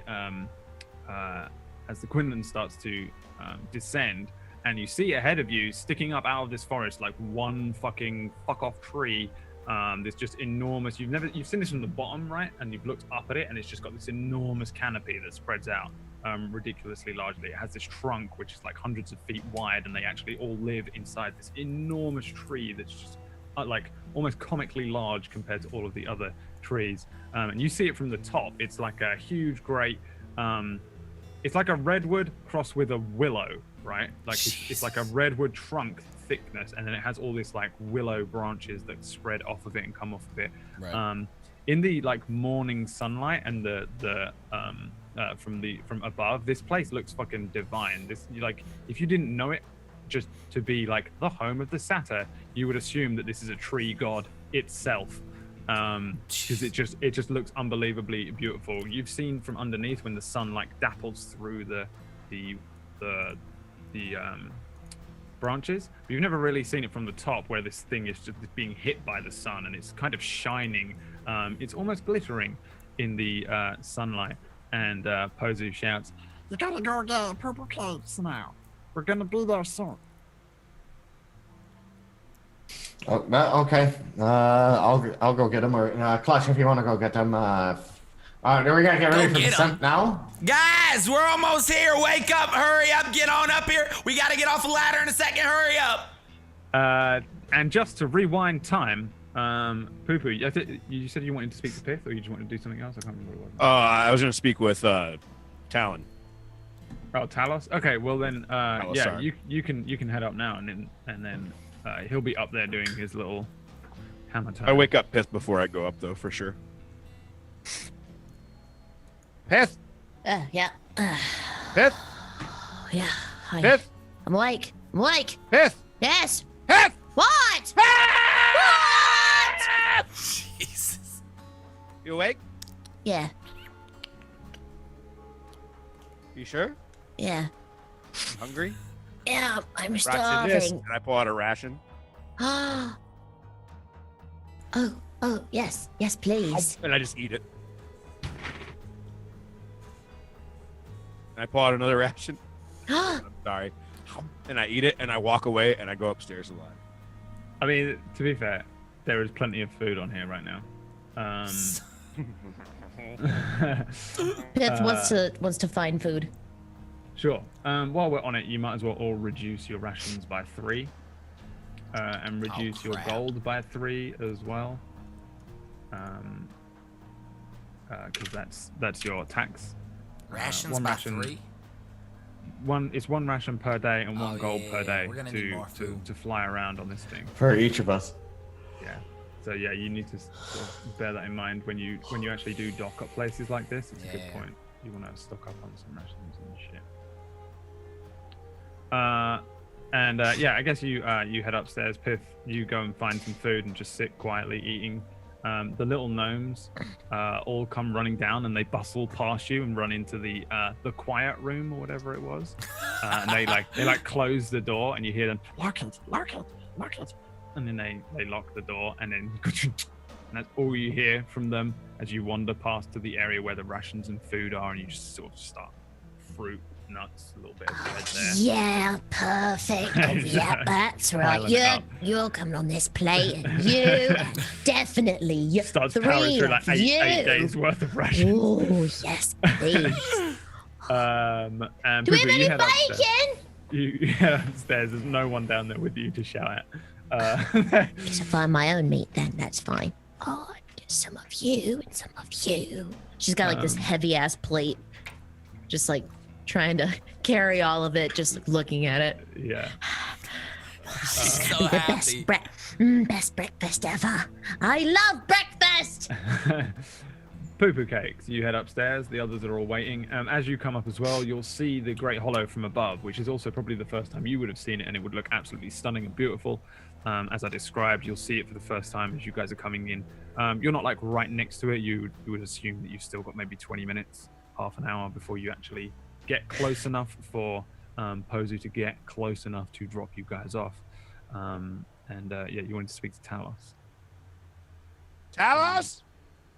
He's still like swinging this thing. He's got like yeah, he's still swinging the thing around, isn't he? He's got like a light sheen of sweat on him. Yeah, mate. Do you have a moment?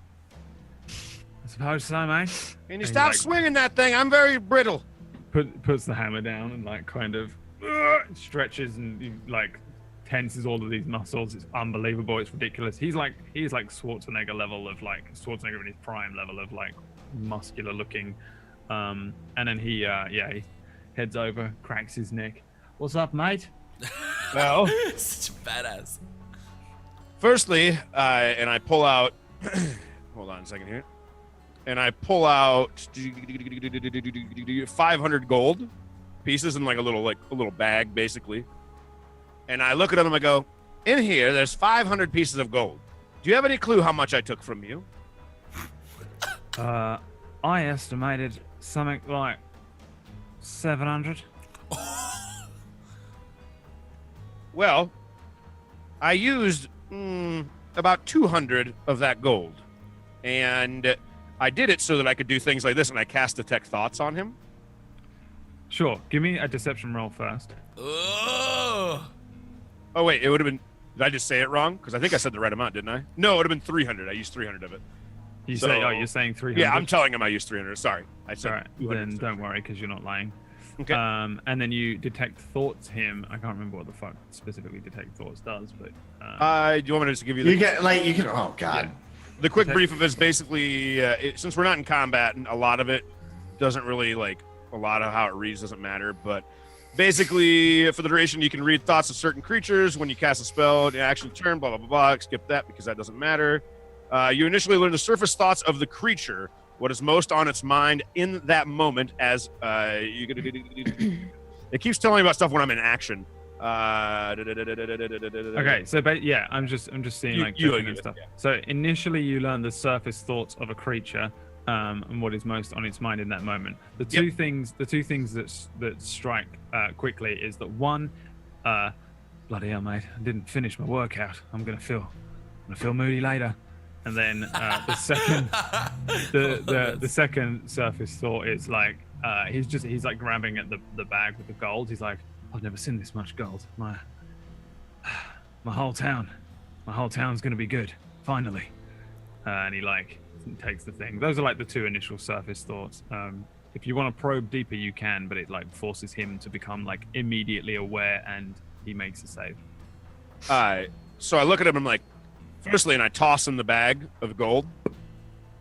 I apologize that I just took that and kind of yelled at you a little bit, but to be completely honest, I've been trying to learn these spells for about, too long now, and I might have lied a little bit because my brother most likely won't give me the money. But in return, I would like to let you know that I do want to repay you, and I would like to repay you even if not in money, but when we get back there, I still actually am a prince, and I have a few ideas of how I can repay you. And first question I have, and I'm still detecting thoughts, and he can find out if I'm doing it because I'm curious. I go, have you ever been with someone like me, but on the woman's end? Give me a He's persuasion roll woman. for the He's first selling part. them. What? I'm confused by this question. Nah, he's gonna get him. Like 8%. it would seem to you Jesus. that like he's a little bit kind of wary about the fact that you've taken some money with like although you promised him that, because this is you getting his thoughts, right, which is why I'm telling you the matter. He at first he's kind of like wary of the fact that you're not gonna pay him back because you kind of promised that you would and now you're not. It's less, you get a flash less of anger and more of disappointment, which I know sounds like the worst thing it's worse than anything, but yeah, and then you move on to the next question, and immediately it's changed once again back to the confusion that is Talos's life, and he says, "No, mate, you're the first satyr that I've ever met." Good. Well, you're going to meet some more here soon, and actually probably the next hour. On top of that, I would like to get you fed. I would like to give you, well, as much ale as you can drink, as much liquor as you can drink, and as much whiskey as you can drink, and I'm sorry for lying to you. And I'm sorry that I did it, but I've been trying to do this for a long time, and you kind of just swept in and took the money that we were supposed to get anyways. And technically speaking, that was probably supposed to be our money in the first place. So I think it's fair. Plus, you're riding on our ship. Plus, you're about to go to my hometown where we're going to feed you. Plus, on top of that, there are a lot of reasons that the 300 gold that I just took from you is pretty plausible. So I just ask you kindly to understand. Give me a persuasion roll. Jesus, you better nail this. You gotta roll good. Unfortunately, not that great. Oh, no. At first, he's kind of like confused as to what you're rambling on, and then he starts to get more and more angry with you, and he's like, "Wait, no, that wasn't your money, mate. That was their house. They said it was their house. They had all their stuff there. Didn't you just say you wandered in when we first arrived?" You don't know if it was actually their house or not, and neither do we. Pretty sure it was their house, mate. I'm pretty sure you don't know if it's their house, and neither do we. I'm sticking to that point. Well, they're like gods, mate. And Yeah, and I'm kind of like a god as well. why would that money be your money, mate? They promised. Why would that money be your money? Because it's their house and they gave it to me. Ah, but you don't actually know if it's their house. Are you 100% certain that it's their house? Yes, mate. Excuse me? How do you actually know that's their house? Because they told you and you believe them. He like leans in, and like this rippling form of him is he like leans in like damn close, and he's like, "Because I fucking say so, mate." I take a step back and I look at him and I pull my staff out and I go, "Firstly, you're on my ship. Secondly, you don't need to You get invited me angry." on this ship, mate. I And did invite you on he's this gonna try and grab you. Give me an acrobatic. Oh, he's gonna try to grab Let's me. go. No, give me an acrobatic. I have a response to this as well if my acrobatics doesn't work. Okay. Hey, 14. 23. Oh my I cast grabs hold you person pretty on him as he quickly. looks like he's grabbing me. All right. What is whole person? Hold person's a paralyzed one. Yeah, but what is the save? Because there's no way you can just hold a person. Oh, my spell save DC. Yeah. I think it's a will what is save. it? Is it a wisdom save or? Yeah. It's it is a wisdom save, right? Jesus. Should be a will save. Throwing Yeah. him to the ground. Good. Fucking wish I epic was- fail. He comes in, like everyone like will just suddenly see like Talos. He's like getting angry with this little satyr who's just being like all mouth and just trying to convince him all this shit, and he's getting confused. You can feel an itch inside his mind. And he like launches forward. This huge, great big hand like launches forward, and then suddenly he just fucking stops.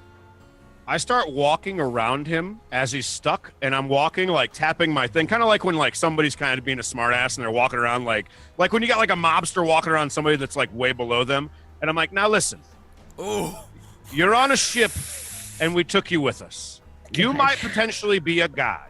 Yes, I understand that you're getting angry, but your big oafed ass doesn't need to try to grab me on my own ship. Now I'm going to let you go here in a second, and all I need you to do is blink if you're not going to do anything once I let you go. There's a moment where you wouldn't have to have that spell up. He blinks. Now, before I also let you go, please understand that I'm going to do my best to repay you, and I have apologized for lying to you. But if you put your hands on me again, especially on the ship, I will toss you off of it. He Hey blinks. guys, there's food downstairs. Oh, okay. Also, Yeah, it goes back she's got a crush on you, downstairs. and I let go of the hold spell. He like composes himself, he like stretches a little bit and says, "Rude," and then. You were gonna grab me. What do you mean, rude? And then, I'm a small he man. turns away from you and heads to the front of the ship and picks up his hammer and carries on working out. Pozu says, Guys, I can't land in a forest. I don't know what to do. and then that's where we go to a break. It's a fucking shit show. God damn. God damn. Well, carries a big oaf. That's so Oh, you'd probably Good. fuck him up, to be fair. that's Big oaf trying to touch me. He's very strong. Took our although money. oh dude, that was so badass. It was like He didn't literally he didn't actually take your money. a mobster You movie. definitely took his money. We were there first. We'll be right No, back. you weren't. Everyone go use the restroom. Get a quick drink. We love you guys. We'll be right back. 3 minutes. It's gonna be a short break. Let's go.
Welcome back to pooping.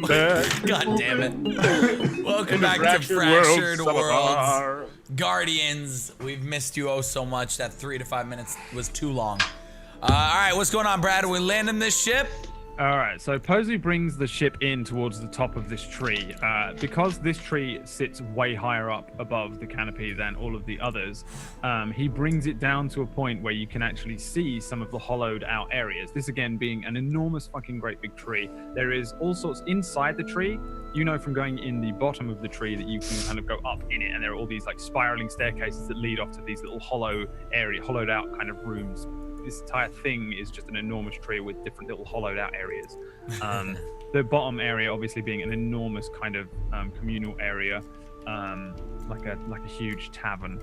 And they just party there all the time. Like satyrs love partying and traveling, and this is just a party spot. Yes. This is Ibiza. So Posey brings this thing down until he sees the first one of these hollow things. Immediately, as you all come into the side of it, Pozu just shouts, Maybe we should throw the rope over to that hole. but in the hole, there is these little faces, these satyr all looking out, going, Yes! Two of them fucking run, and Pozu's like, I hold it here, yeah? I mean, I guess. Hold on, wait. I look down over the tree. Oh boy. Yeah, it's kind of an awkward thing. There's no top of the tree that you can land on. There's like anything. You just have to kind of, you're gonna have to tightrope across a short gap. Wait. Is there any branches that like stick out that we can like get by that has a doorway? Be like a landing pad? D20. All right, I got this. Come on. You better roll nail one this. D20. Ugh. There's one. Give me a perception check.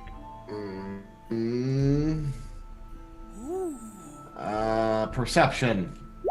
22. You spy from the very front of the ship that like there might be a huge branch that you could kind of get closer to and then drop the ladder down onto. I'm like, Pozu, if you look over there, there's that branch. Get it over there, swing it around. It'll be and we'll bring the ladder down over on our starboard side. Pretty scared to get this thing closer, but I'll give it a go. He starts Just be careful, Pozu. bringing Just the nice thing and slow, buddy. He's not very good yet. He's Pozu? he's like bringing it in. There's a point where everyone's holding on, and he's just like, whoa. Come on. Like whoa. Can I help him steady it? There is no way you understand what he's doing. Apart from there being a wheel and you're vaguely on a ship, the rest of this doesn't make sense. It's got different angles that it can fly at, right? That you wouldn't care or understand about. You use ballast in a ship, I think. This thing uses its own version of magic or ballast. The amount of bullshit that I'm going to throw at the ship because I don't understand sailing is unreal. I apologize now. I apologize now to every sailor in chat and McCloken. But that's the way this is going to go forever. Because I will never learn. He brings the flying magical airship down towards the tree though, and then you can drop the rope onto the branch. Okay, I throw it down and I'm like, there you go, just keep it there. Yeah, the branch like runs up and along. It's not going to be an easy it's not like a perfect stairwell that you can walk up, but it does run up towards the opening that you guys saw before. As you guys like throw the thing down, Pozu shouts, Do you need me to stay on the ship again? Actually, no, I think this place will be safer. Yeah, Poo Poo Cake should be able to get a couple guards to make sure no one comes on it. Are you Right? serious? I can come in. Yeah, you can come in. I think so. I'm gonna go to the tree. I'm gonna get you so drunk. he Pop. starts crying. He's so happy. He starts buddy. crying. I thought I was trying not to be excited because I thought I wouldn't be able to come with you. I've always wanted to go to the Great Hollow Tree. Yeah, we're gonna go see it. Come on. He's like weak. He like steadies himself against you. I put my arm around him and go, we are going to make sure that you are one of the most prestiged guests today. the excitement and ADHD is starting to kick in and already. And then I guess everyone he does some stuff to like hold the thing in like a locked hovering position kind of thing, and then everyone can make their way down the ladder and onto the branch, and then up to a very high up entrance in the tree. However, before you actually get there, there is a ton of guards which have shown up. I bet. They like shown up in the thing. As soon as you guys like arrive, they're like lowering spears, pointing them at you. One of them immediately, "You there! Stop where you are going! What is that creature you have flown here on?" Brendan! And Brendan? Brendan immediately looks at, "Oh, sir, you have you've Calm your goat this. nipples and chill out. Can you get us a better ladder real quick? This is dangerous." You can walk like up into this hole, like it's just a huge hole. It leads into the great library up here. As you guys all step through like into the hollow, there's like a load of commotion and people kind of like starting to gather. You'll see this huge great library. Pooper Cakes have probably read every book in here, and it's like part of this tree, right? So it's a hollowed out section of the tree, and it's a kind of spiraling room that spirals downwards, and a bookshelf goes all the way around, curling and curling and curling to the exit. So essentially this library is window, which is what you just climbed in, like a huge window that spirals all the way around down to an exit, with various kind of tables and things that people sit at and candles and stuff. At the moment, there's a load of commotion. Everyone that was in the library. Oh, I bet they're freaking out. Everyone is up and like looking at what's going on. There's all these guards which are now kind of like, Brendan is telling them, "Okay, stand down.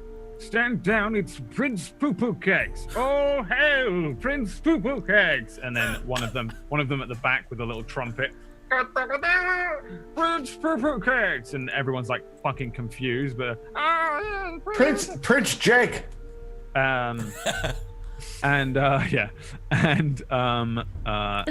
Brendan turns back and says, "Would you like me to fetch the king?" Hold on, real quick. Two things. First off, is Talon behind me? Yeah, Talos and the four. Talos, sorry, I don't know why I call Talos. First thing I need you to do before you even get the king. First off, and I look at him and I go, "Brennan, you need to get this man the biggest, hugest, and I'm talking, it doesn't have to be a cup. I want you to get him a barrel of ale. All right? In fact, 2 barrels of ale. And then on top of that, and I look over at another one, I go, "Can you go get the king? Because I trust Brendan not to drink any of it, because you're a fucking alcoholic." The one that you're pointing at is like barely standing. He's like using his spear to hold him up, and he just goes, "Whiskey, no, the king. I'll get the king. King. I grab him, I shake him. King. Not. Yeah." He's like, he's already. Jesus Oh, that's Christ. bad. You guys Like, know that? Please, man. He stinks of booze, and like he runs down the library. He's already reaching into a pocket to pull out a little flask to take a sip as he runs off to go and get King Timtol. Brendan heads off as well and like points at 2 men to come with him because Satyr aren't naturally like that strong. I look at things. I look at T. I go, "T, I got you. Told you I got you." He kind of gruffly nods at you, and but I mean, pretty much everyone else is like taken aback. Like all 5 gnomes are just like, "Whoa!" Pozu's already done. He's spent. He's just completely like. He's never seen anything in his life. And can I be with just for the record, I'm right next to Pozu because I need this. Like, I love this. He's fucking blown away. Good. I mean, you guys will have known him now for like 4 days. So he probably would have revealed to you that the only reason he trained so hard to become the navigator and the pilot of this ship is because he's the only one of the only gnomes that actually gives a fuck like what's out there. He's always like dreamt of traveling, right? They generally just like being in their little cave system. So because he wanted to do it, and he actually really wants to explore the world and just see shit, that's the only reason he did this. He's not actually a talented pilot. He just fucking lied his way through pilot school for the last year and became the only one that cared enough to want to do it. So he's not unintelligent, but he's not like genius intellect. So that was his motivation, right? So this is fucking, he's done. He's fucking done. He's like leaning against Clutch like, This is amazing. I know we're gonna get so drunk. It's gonna be amazing. What even is it? It's a tree. It's a tree. Yeah, but what is this room? Well, I think it's a great library. Pith just from the back goes, I think it's a library. Yeah, what she said. Are you still eating? Oh yeah, I just. How many of our rations did you eat? Well, there was just a bunch on the table. I just took what was left on the table. Wait, that's our That's our all rations. of our food. That's our food for the. Are you kidding me? You want some? No. How many did you eat, Pith? I only ate 3, or maybe like 4. There's at least like 4 on that plate. So did you? How do you keep in such good shape with all this food you eat? I have a healthy metabolism. I think she has a tapeworm. I think she does too. I do too. You might have a tapeworm. Are you Hold okay? on, hold her down. Let's find out. Yeah, you feeling all right? Come here. I feel fine. Come Get here. away from me. No, I I know. will. Come here real quick. Yeah, Just come real here. quick. You guys could try to hold her down. No, I'm give her not the gonna attempt tapeworm to do test. that Here, one. give me your plate. Give her the tapeworm Give me your test. plate. We're gonna give you a tapeworm test. It's one of my favorite things. Give me your plate.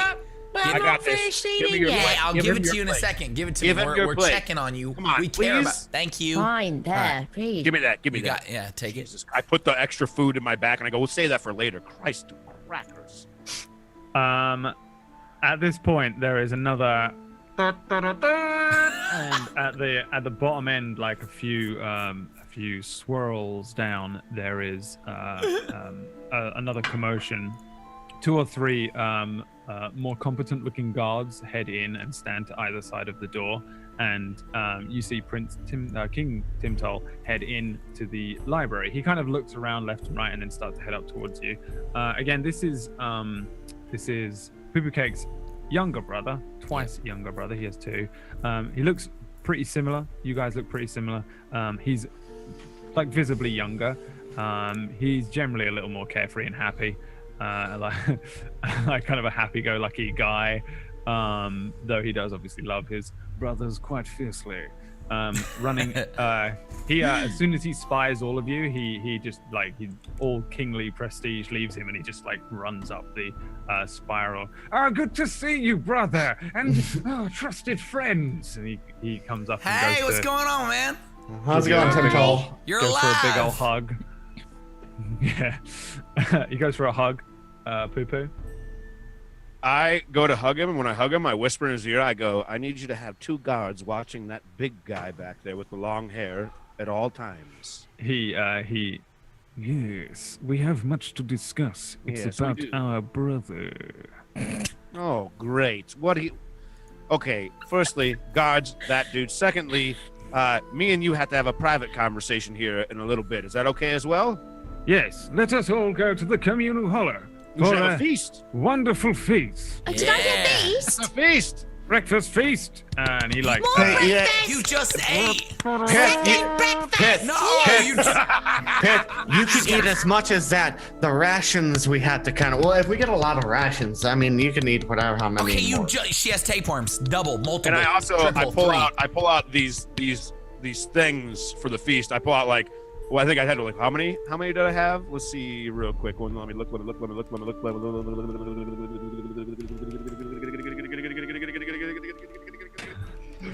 I've got 3 pelts, and then you gave me a certain amount, but I didn't write how many you gave me of their actual meat for rations from those tigers. I can't remember. I presume 3. If you did 3, you probably did 3 good rolls. So yeah, you can just take. 3. I give them the meat from those, and I go, cook these, and these will be for, well, us. And I point to like the group that You killed just give them it to and a everybody. random man. What? You just give it to a random man. I give them. I take it and I put it on one of the guards. I go, get a cook to cook this. Okay. Jesus. Yeah, the guard. Certainly. And he runs off. With the random meat that you handed him. Heading down into the Great Hollow Tree, you head through the common sector and then to the communal hollow, which is again, it's like so this is the very base of the tree. It opens all the way out, so you can see out of the tree into the forest beyond, kind of thing.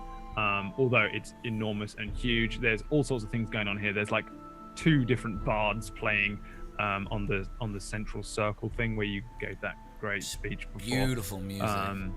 And there's just food and a handful of market stalls, but mostly it's just places that sell alcohol, people sitting and dancing and moving around. It's almost always like a festival in here, but a little bit more restrained with all of the tables and stuff like that. An enormous pub is what it is. It's just an enormous fucking pub. Heading in, King Timtol just arranges for everybody to get food and to get drink. 2 huge, great big barrels are wheeled over, and they're placed next to Talos. So many quests. We have so many quests. And then a bunch of just a few, like the largest table in here is now occupied by you guys, the 5 gnomes that you're with, Talos, the king, and the king's wife. What the fuck was her name? My brother got married. Princess Kusia. Yeah. What? Yeah, he was married before. He has 2 kids. No, yeah, he's married. This is his wife that you've known for fucking ever. I knew that. I'm his brother. He has 2 kids. So we have a family tree, if you remember. Do we still have it on here? Yeah, it's still up here. Where's it at? I gotta find that. It's this Poo Poo Cake's family tree. Everything is under. There's a various tab on the thing, and there's most of the shit under there. Cupcake's a year old now. Prince. Yeah. Cupcake. Timtol. Cupcake. So it's King Timtol and Princess and Queen Kusia now have Prince Cupcake, Poo Poo Cakes. Who is no, he wasn't the baby. That was Serenik has 2 kids. Timtol only has 1 kid. Yeah, Aiko was the baby. The kid that was the prince before was he's like an expert fencer. I don't know if you actually met him, because I don't think he was here last time, and he's not here this time either, because once you come of age, you just fuck off as a satyr. Yeah. Like 100 years minimum, and just travel and just collect things and party yourself around. You literally become a uni grad, right? Just like, yeah, bro, like my gap year. And you go on your gap year for 100 years and party. So sounds good to me. Yeah, Princess Kushi is with you. She's queen. I need to fucking update all my shit. King Timtol, fuck it. I'm changing it on this sheet and not this sheet. Let's go. This is I've got so many sheets now with fucking information from the old campaign and from this one that I'm so discombobulated. Also, I'm on these like dumb pills that make me dumb. All right. Queen Kusha and King Timtol are sat at the table with you. There are a handful of guards around. There's lots of stuff like that. Queen Kusha has very tomboyish looks. She doesn't actually wear like a regal gown or anything like that. She's just sat in like traveler's clothes. She has like a hair tied back, though she's very happy. And she's kind of got the same kind of disposition as Pith, in that like as soon as the food is brought over, she's like, yes, this is wonderful food, isn't it? Yes, oh, it is. And she's just like eating this food, like she's talking with Pith about like, oh, you ever had a banberry pie? I have actually, yes. It's they're- amazing that you know what they are. This is all they're talking about for like the first 5 minutes at the table. You ever had a finger pie? Finger I've pies never are had a amazing. finger pie. You must go to the fiki tree and try a fiki pie. Fiki pie. Yes, It's on my list. It's It's a- wonderful. But don't fiki pie. pies do things to people that aren't us? Oh, that's just what they tell you here. She's from the fiki tree. Remember, she's like, she's a princess. What of is the fiki Pozu tree. doing? What's Pozu doing right now? just gonna roll him a con save, see if he's actually conscious. Yeah, he's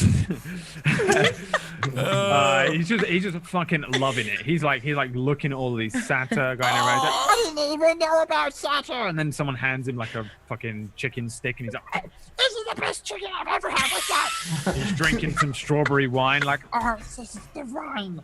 Like, he just fucking loves it. If he ever dies, I will. I'll be done. How do you get it to fit the legs? How does anything fit their legs? He's just losing his fucking mind. Talos is in a similar position, to be honest. He's quite like taken aback by it as well. Like as much as he's so good. He's not quite as ADD as Pozu. He's kind of like sat. He looks a little uncomfortable, a little unsure of what's going on. But like the food and the drink comes over, and he just starts eating it and just kind of fits in. The other gnomes are all talking in unison and in amongst each other at all of you at all times. You can assume that all the time that they're near you, there's just a constant drone of noise from them speaking at you just about talking. Gerd. Over It's each always other, about finish the Girdle, sentence. where is Girdle and stuff like that. But yeah, Tim Toll sits down with you guys, and everybody starts having a nice meal. Poo-Poo, I think you said you were going to do something. I don't think I said something, but I am going to go to my brother and look at him and go, can we step away for just a couple minutes? Yes. It's, if you'll excuse us. And then he leans down and gives his wife a kiss on the cheek, and she's just like, yes. She turned into a Russian lady. Yes. Yeah, and then he stands up, and the two of you like can head off to. I guess you probably head outside. There's no point in going all the Do way. you have any mead? The queen just claps, and immediately there's like 3 people coming over. Oh my God. There's these three like serving boys, and they place 3 different meads down in front of you. This one is a raspberry mead, and then the next one, this one is a lemon mead, and then this one, this is the most hoppy mead we have, filled with extra hop. Thank you. I'm so happy to see all of this right now. Cheers. He gets the joke. Cheers is down you with his hatch. own, drinks it, and then heads off back to wherever he fucking works. He gets the joke. I'm looking for the witch doctor when all that's going on. Give me a perception check, please, sir.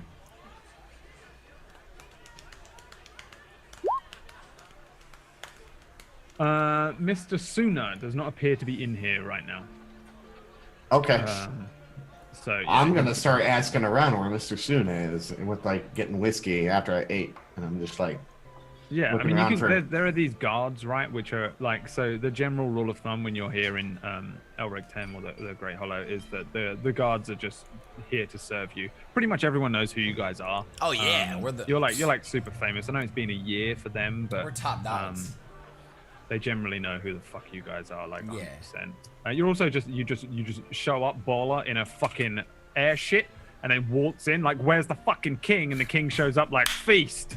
Like everyone knows who the fuck you are. These guards are at your beck and whim, so you can ask one of them to fetch Mr. Suna if you'd like. I was like, hey, have you guys seen Mr. Suna around? Mr. Suna, probably in his quarters, if he's not out catching bugs. I mean, is there anyone who can come here? I will attempt to fetch him for you, sir. Sire. Tell him Chaplin's looking for him. Chapelaine, and away he goes. Away, and he runs off to try and find Mr. Suna. Dude. And where are the 4 gnomes and Talos? They're all at the table shouting everything. Okay. I'm gonna go try and sell my. I'm gonna go try and sell, if I can, the 3 cups that I got. Yeah, I was gonna give you just a chance to all hit the market. Oh, later on cool. if you wanted Yeah, to we'll do that later before we There's leave. gonna be you're gonna need to do a bunch of buying and stuff. Yeah, before big quest. All right. Outside, I guess, Tim Toll and Poo-Poo, you head outside of the area briefly. You step aside from anyone else. He shoos away the 2 guards that were with him. They look around like nervously, And then he says, "Oh, now hush, now I can look after myself. And I have my big brother here. Keep me safe. He saved the world, don't you know?" And they're like, "Yes, we do know. Yes, you tell us every day." Yes, I do. We're very proud of my brother. And then he turns back to you as he ushers them away. "You, at least. Sir Nick's gone rogue."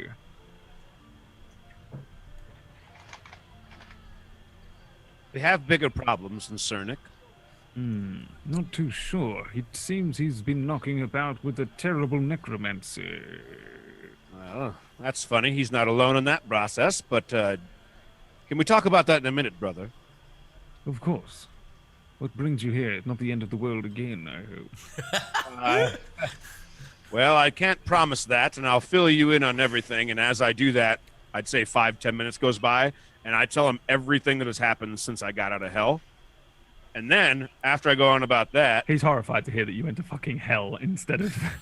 like everyone else went to like a heaven, and you went to like an abyssal plane for a year instead. But yeah. Listen, how is our army? The army?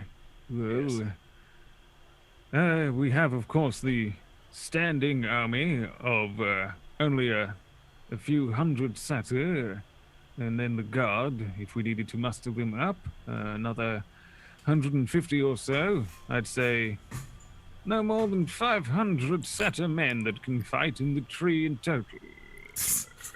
Who are our allies still right now? Have you made allies, and have you reached out? Is there any...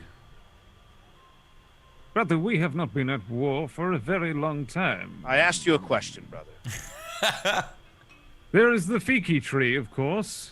Smaller army, 250, I believe, or so. And then, of course, who are our the large gnomes. allies? The Thousands gnomes to plus. the south. Thousands. The gnomes, of course, to the south of Lipson Spill. Never seen the ones at Doldos Quarry. Suppose the halflings might come to us if we needed aid. Ooh. How is our relations with the elves in Arendelle? The elves? I don't think we've ever spoken to the elves on these political terms before. They keep to themselves, we keep to ourselves. That was the ancient agreement. Tell me a little more about this ancient agreement. Do I know this ancient agreement? Give me a history check, probably. Give me a history check with advantage. It's kind of a pointless roll for you, probably. That's okay. That's 27. okay. That's okay. 27. Yeah, like, so here's the general political standings of the entire of Faerul. Most, like, there isn't really ever been a huge like war or anything like that. There was a time a long time ago when both of the two Satyr clans were at war. The Fiki tree to the south, which is a smaller tree, and then your tree here, were at war. It was like a civil war more than anything else. Hundreds of years before you were even born. The elves don't like anyone, but they also keep to themselves. They're very neutral. The same with the halflings. They don't actually, they don't like actively involve themselves in any conflict. But like, they've been known to, you know, like, oh shit, the fucking, these insane amounts of orcs are burning the tree down. They'd probably come along and help because they're generally good aligned kind of thing. They're like, there's no like NATO peace treaty between all of these people. It's just these are just the people that live. Almost every race just keeps to itself. The dwarves have been at war with the elves before. There's no love lost between them. It's a little bit flipped in that most of the time in general fantasy, the dwarves are warmongery. They're not so much in this world. They're more creatory based. They prefer the actual like act of like forging things more so than forging weapons for war and being warmongery. Right. Warmongers are the Dragonborn. They're basically at war with themselves, so much so that they don't get involved in anything else. There's just a huge conflict between the Dragonborn. The Lipsenspill gnomes have had a long-standing kind of peace treaty with both the Fiki tree and the your tree, because you all occupy the Great Forest. you've pretty much always got along. There has never been a conflict between you. And then the Doldos Quarry, those gnomes are more like they are fucking nice version of North Korea, right? It's just a blackout. Nice version. They They're don't. just quiet. No one fucking ever hears from them because they Okay. live inside of a fucking quarry, right? But they're not. They're not like sitting there plotting to try and destroy the world. Because the thing is, like, war is almost pointless here because there's so much bullshit stuff trying to kill you all the time. There are orcs and there are drow. There's all sorts of fucked up shit coming out of the dark marsh. There's all sorts of horrible things that live here. Like, there's loads of goblins in the Great Forest that will constantly attack you. You're more so at war with them. They don't have like a stable place that they live, like a Mordor. They do. It's in the Dark Marsh, but there's not like a place in the Great Forest where you're like, that's where the goblins live. So realistically, your armies, and this goes for the halflings, this goes for the elves, this goes for everyone, are more so to deal with goblins, orcs, drow, and the like for example, the elves. The darker, like they're at open war with like the centaurs, The evil right? aligned. evil, yeah. So it's not unheard of because the elves and the dwarves have been at war and it fucked up the Great Forest like thousands of years ago because the conflict took place here in the Great Forest between the 2 points. But generally, that is the standing. There's not a lot of the whole gear up for war and go to war thing. Conversely, though, the fucking human world is all about war, right? So this was one of my base plots when I first came up with Fractured World, is that I didn't want this to be a very war-torn realm, Right. because I wanted when the humans fucking show up for the first time, they're like, let's take it all to war, because that's what we'd fucking do, That's right? what We'd we'd just do. fucking invade, and I didn't want that to be the case. So that's the general way that it stands. To take the army away from the tree leaves it very unguarded against goblins, mostly. That's your main threat and enemy here. But you could call upon the gnomes immediately. And then the other tree. You don't have a huge army. Absolutely not. You're a very small race of creatures. Long-winded, but there you go.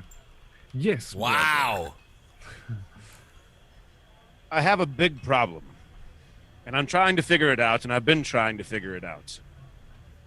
But I'm worried that any way I can make this work, that I will start war with the elves, and we both know how that would go. I'm sorry, you'll have to repeat yourself, brother. Did you say the war with the elves? We Yes. cannot go to war with the elves. That's brother. exactly what I'm saying we shouldn't do and we can't do, because we both know what would happen. And the reason I'm choosing to talk to you in this in private is because if I start anything of this in front of Pith, she would likely try to turn herself over to Arendelle. Now let me express and explain. A while back, when Pith was taken and she was basically killed, we pretty much brought her back, but we brought her back under Arendelle's permission, basically, and along the lines of when we saved the world, we would then bring Pith back to Arendelle, because apparently she is of bad bloodline to Arendelle. It embarrasses him, and because of that, he wants her dead. Recently, while I was on a ship, he reached into my mind for a moment, and he told me that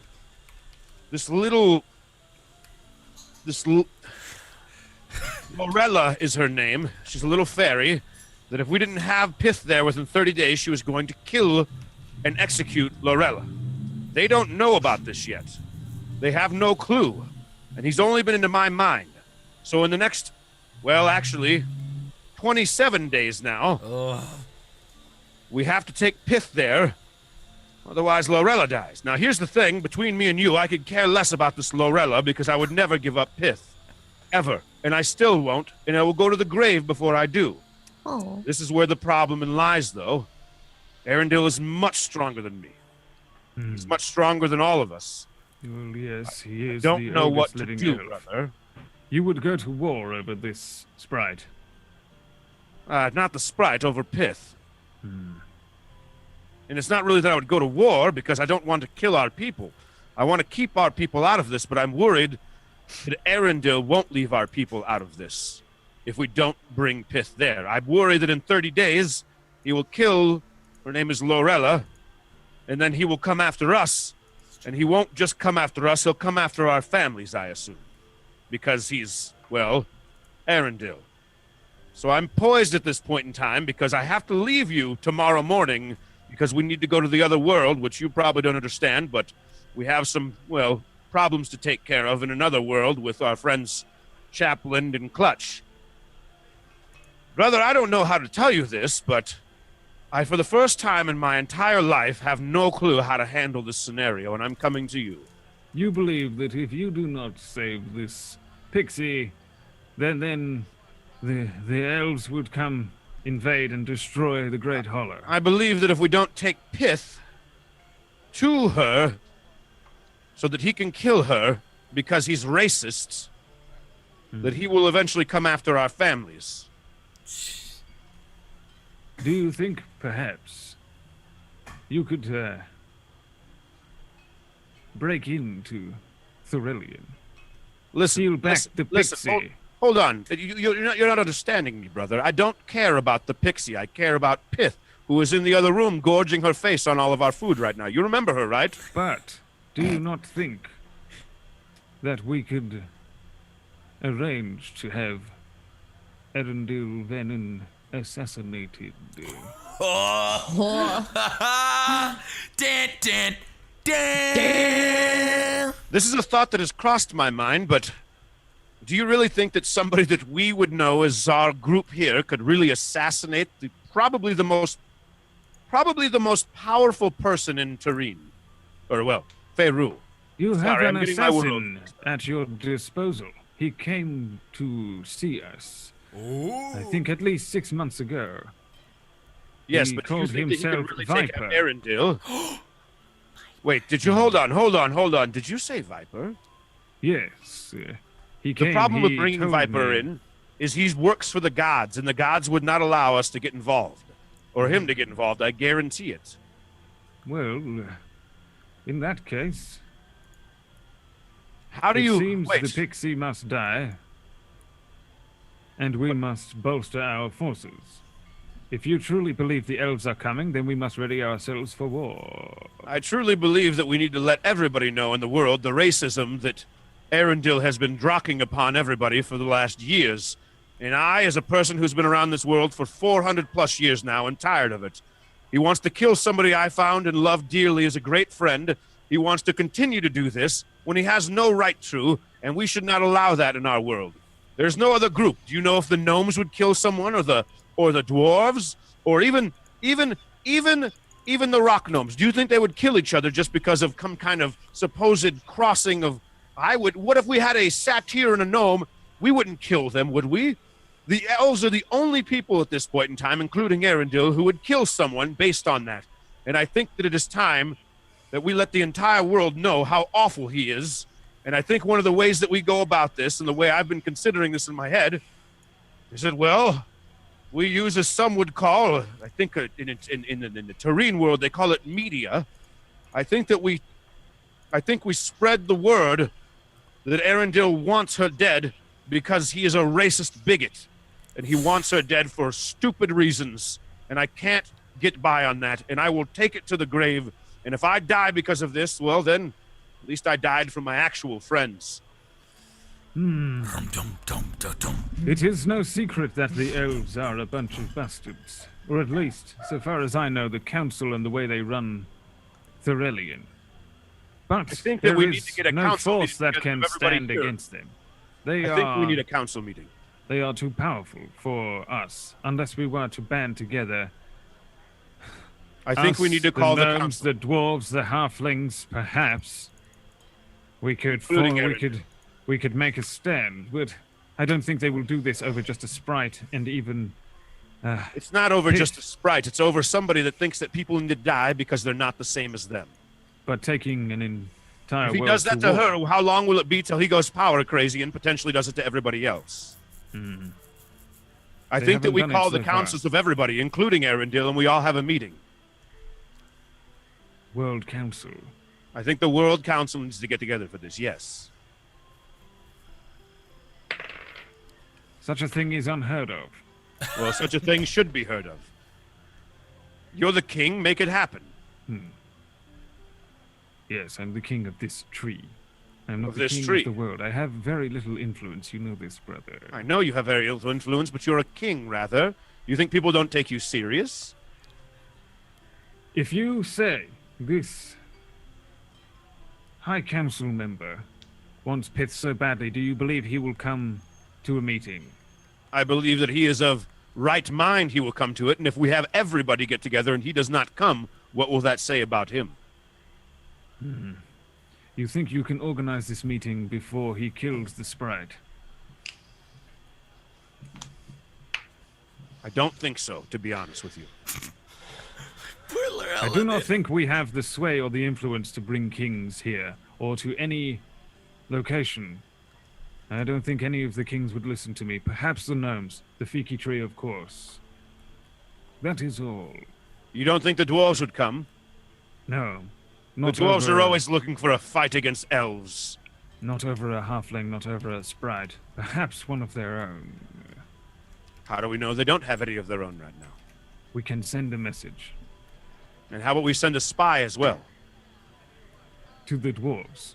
No, to the elves. We can send a spy if you'd like, but not many spies have ever made it into Thurelian as far as I know.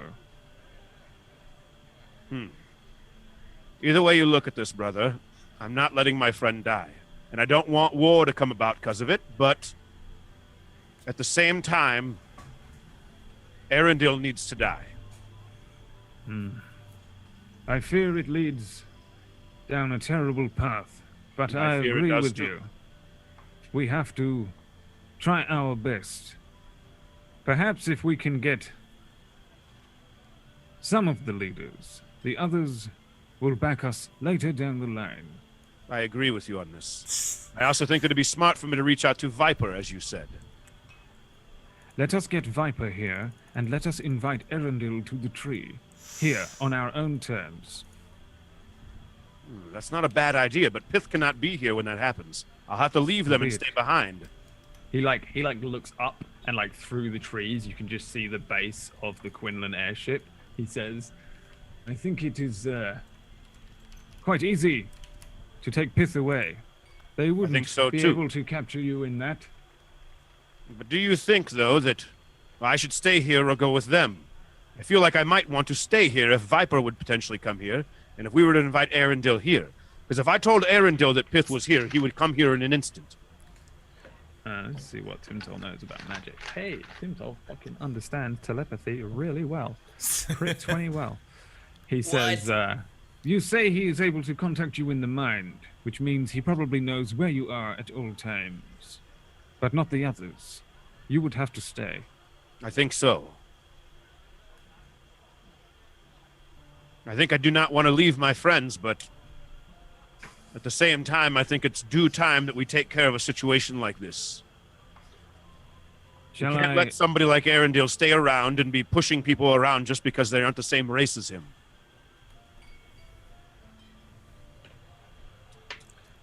So be it. I will send out crows and ravens, messengers, to all of our allies and all of the kings and all of the council members, and we will see if we can arrange for a world council. I do not believe it will be the case, but at the very least, we will get Arundel here. We will speak to him ourselves. I agree. We We're must going to have prepare, one other of problem. course. We're going to have a problem. They're not going to let me leave them. They're going to try to tell you and me that I have to go with them no matter what. And we're just going to have to put our feet down and our foots down and our hooves down and get them to understand that, I'll do the talking in that circumstance. Let me deal with this. But this is probably going to get very ugly. Depending on the force they bring, they could quite easily destroy the entire tree.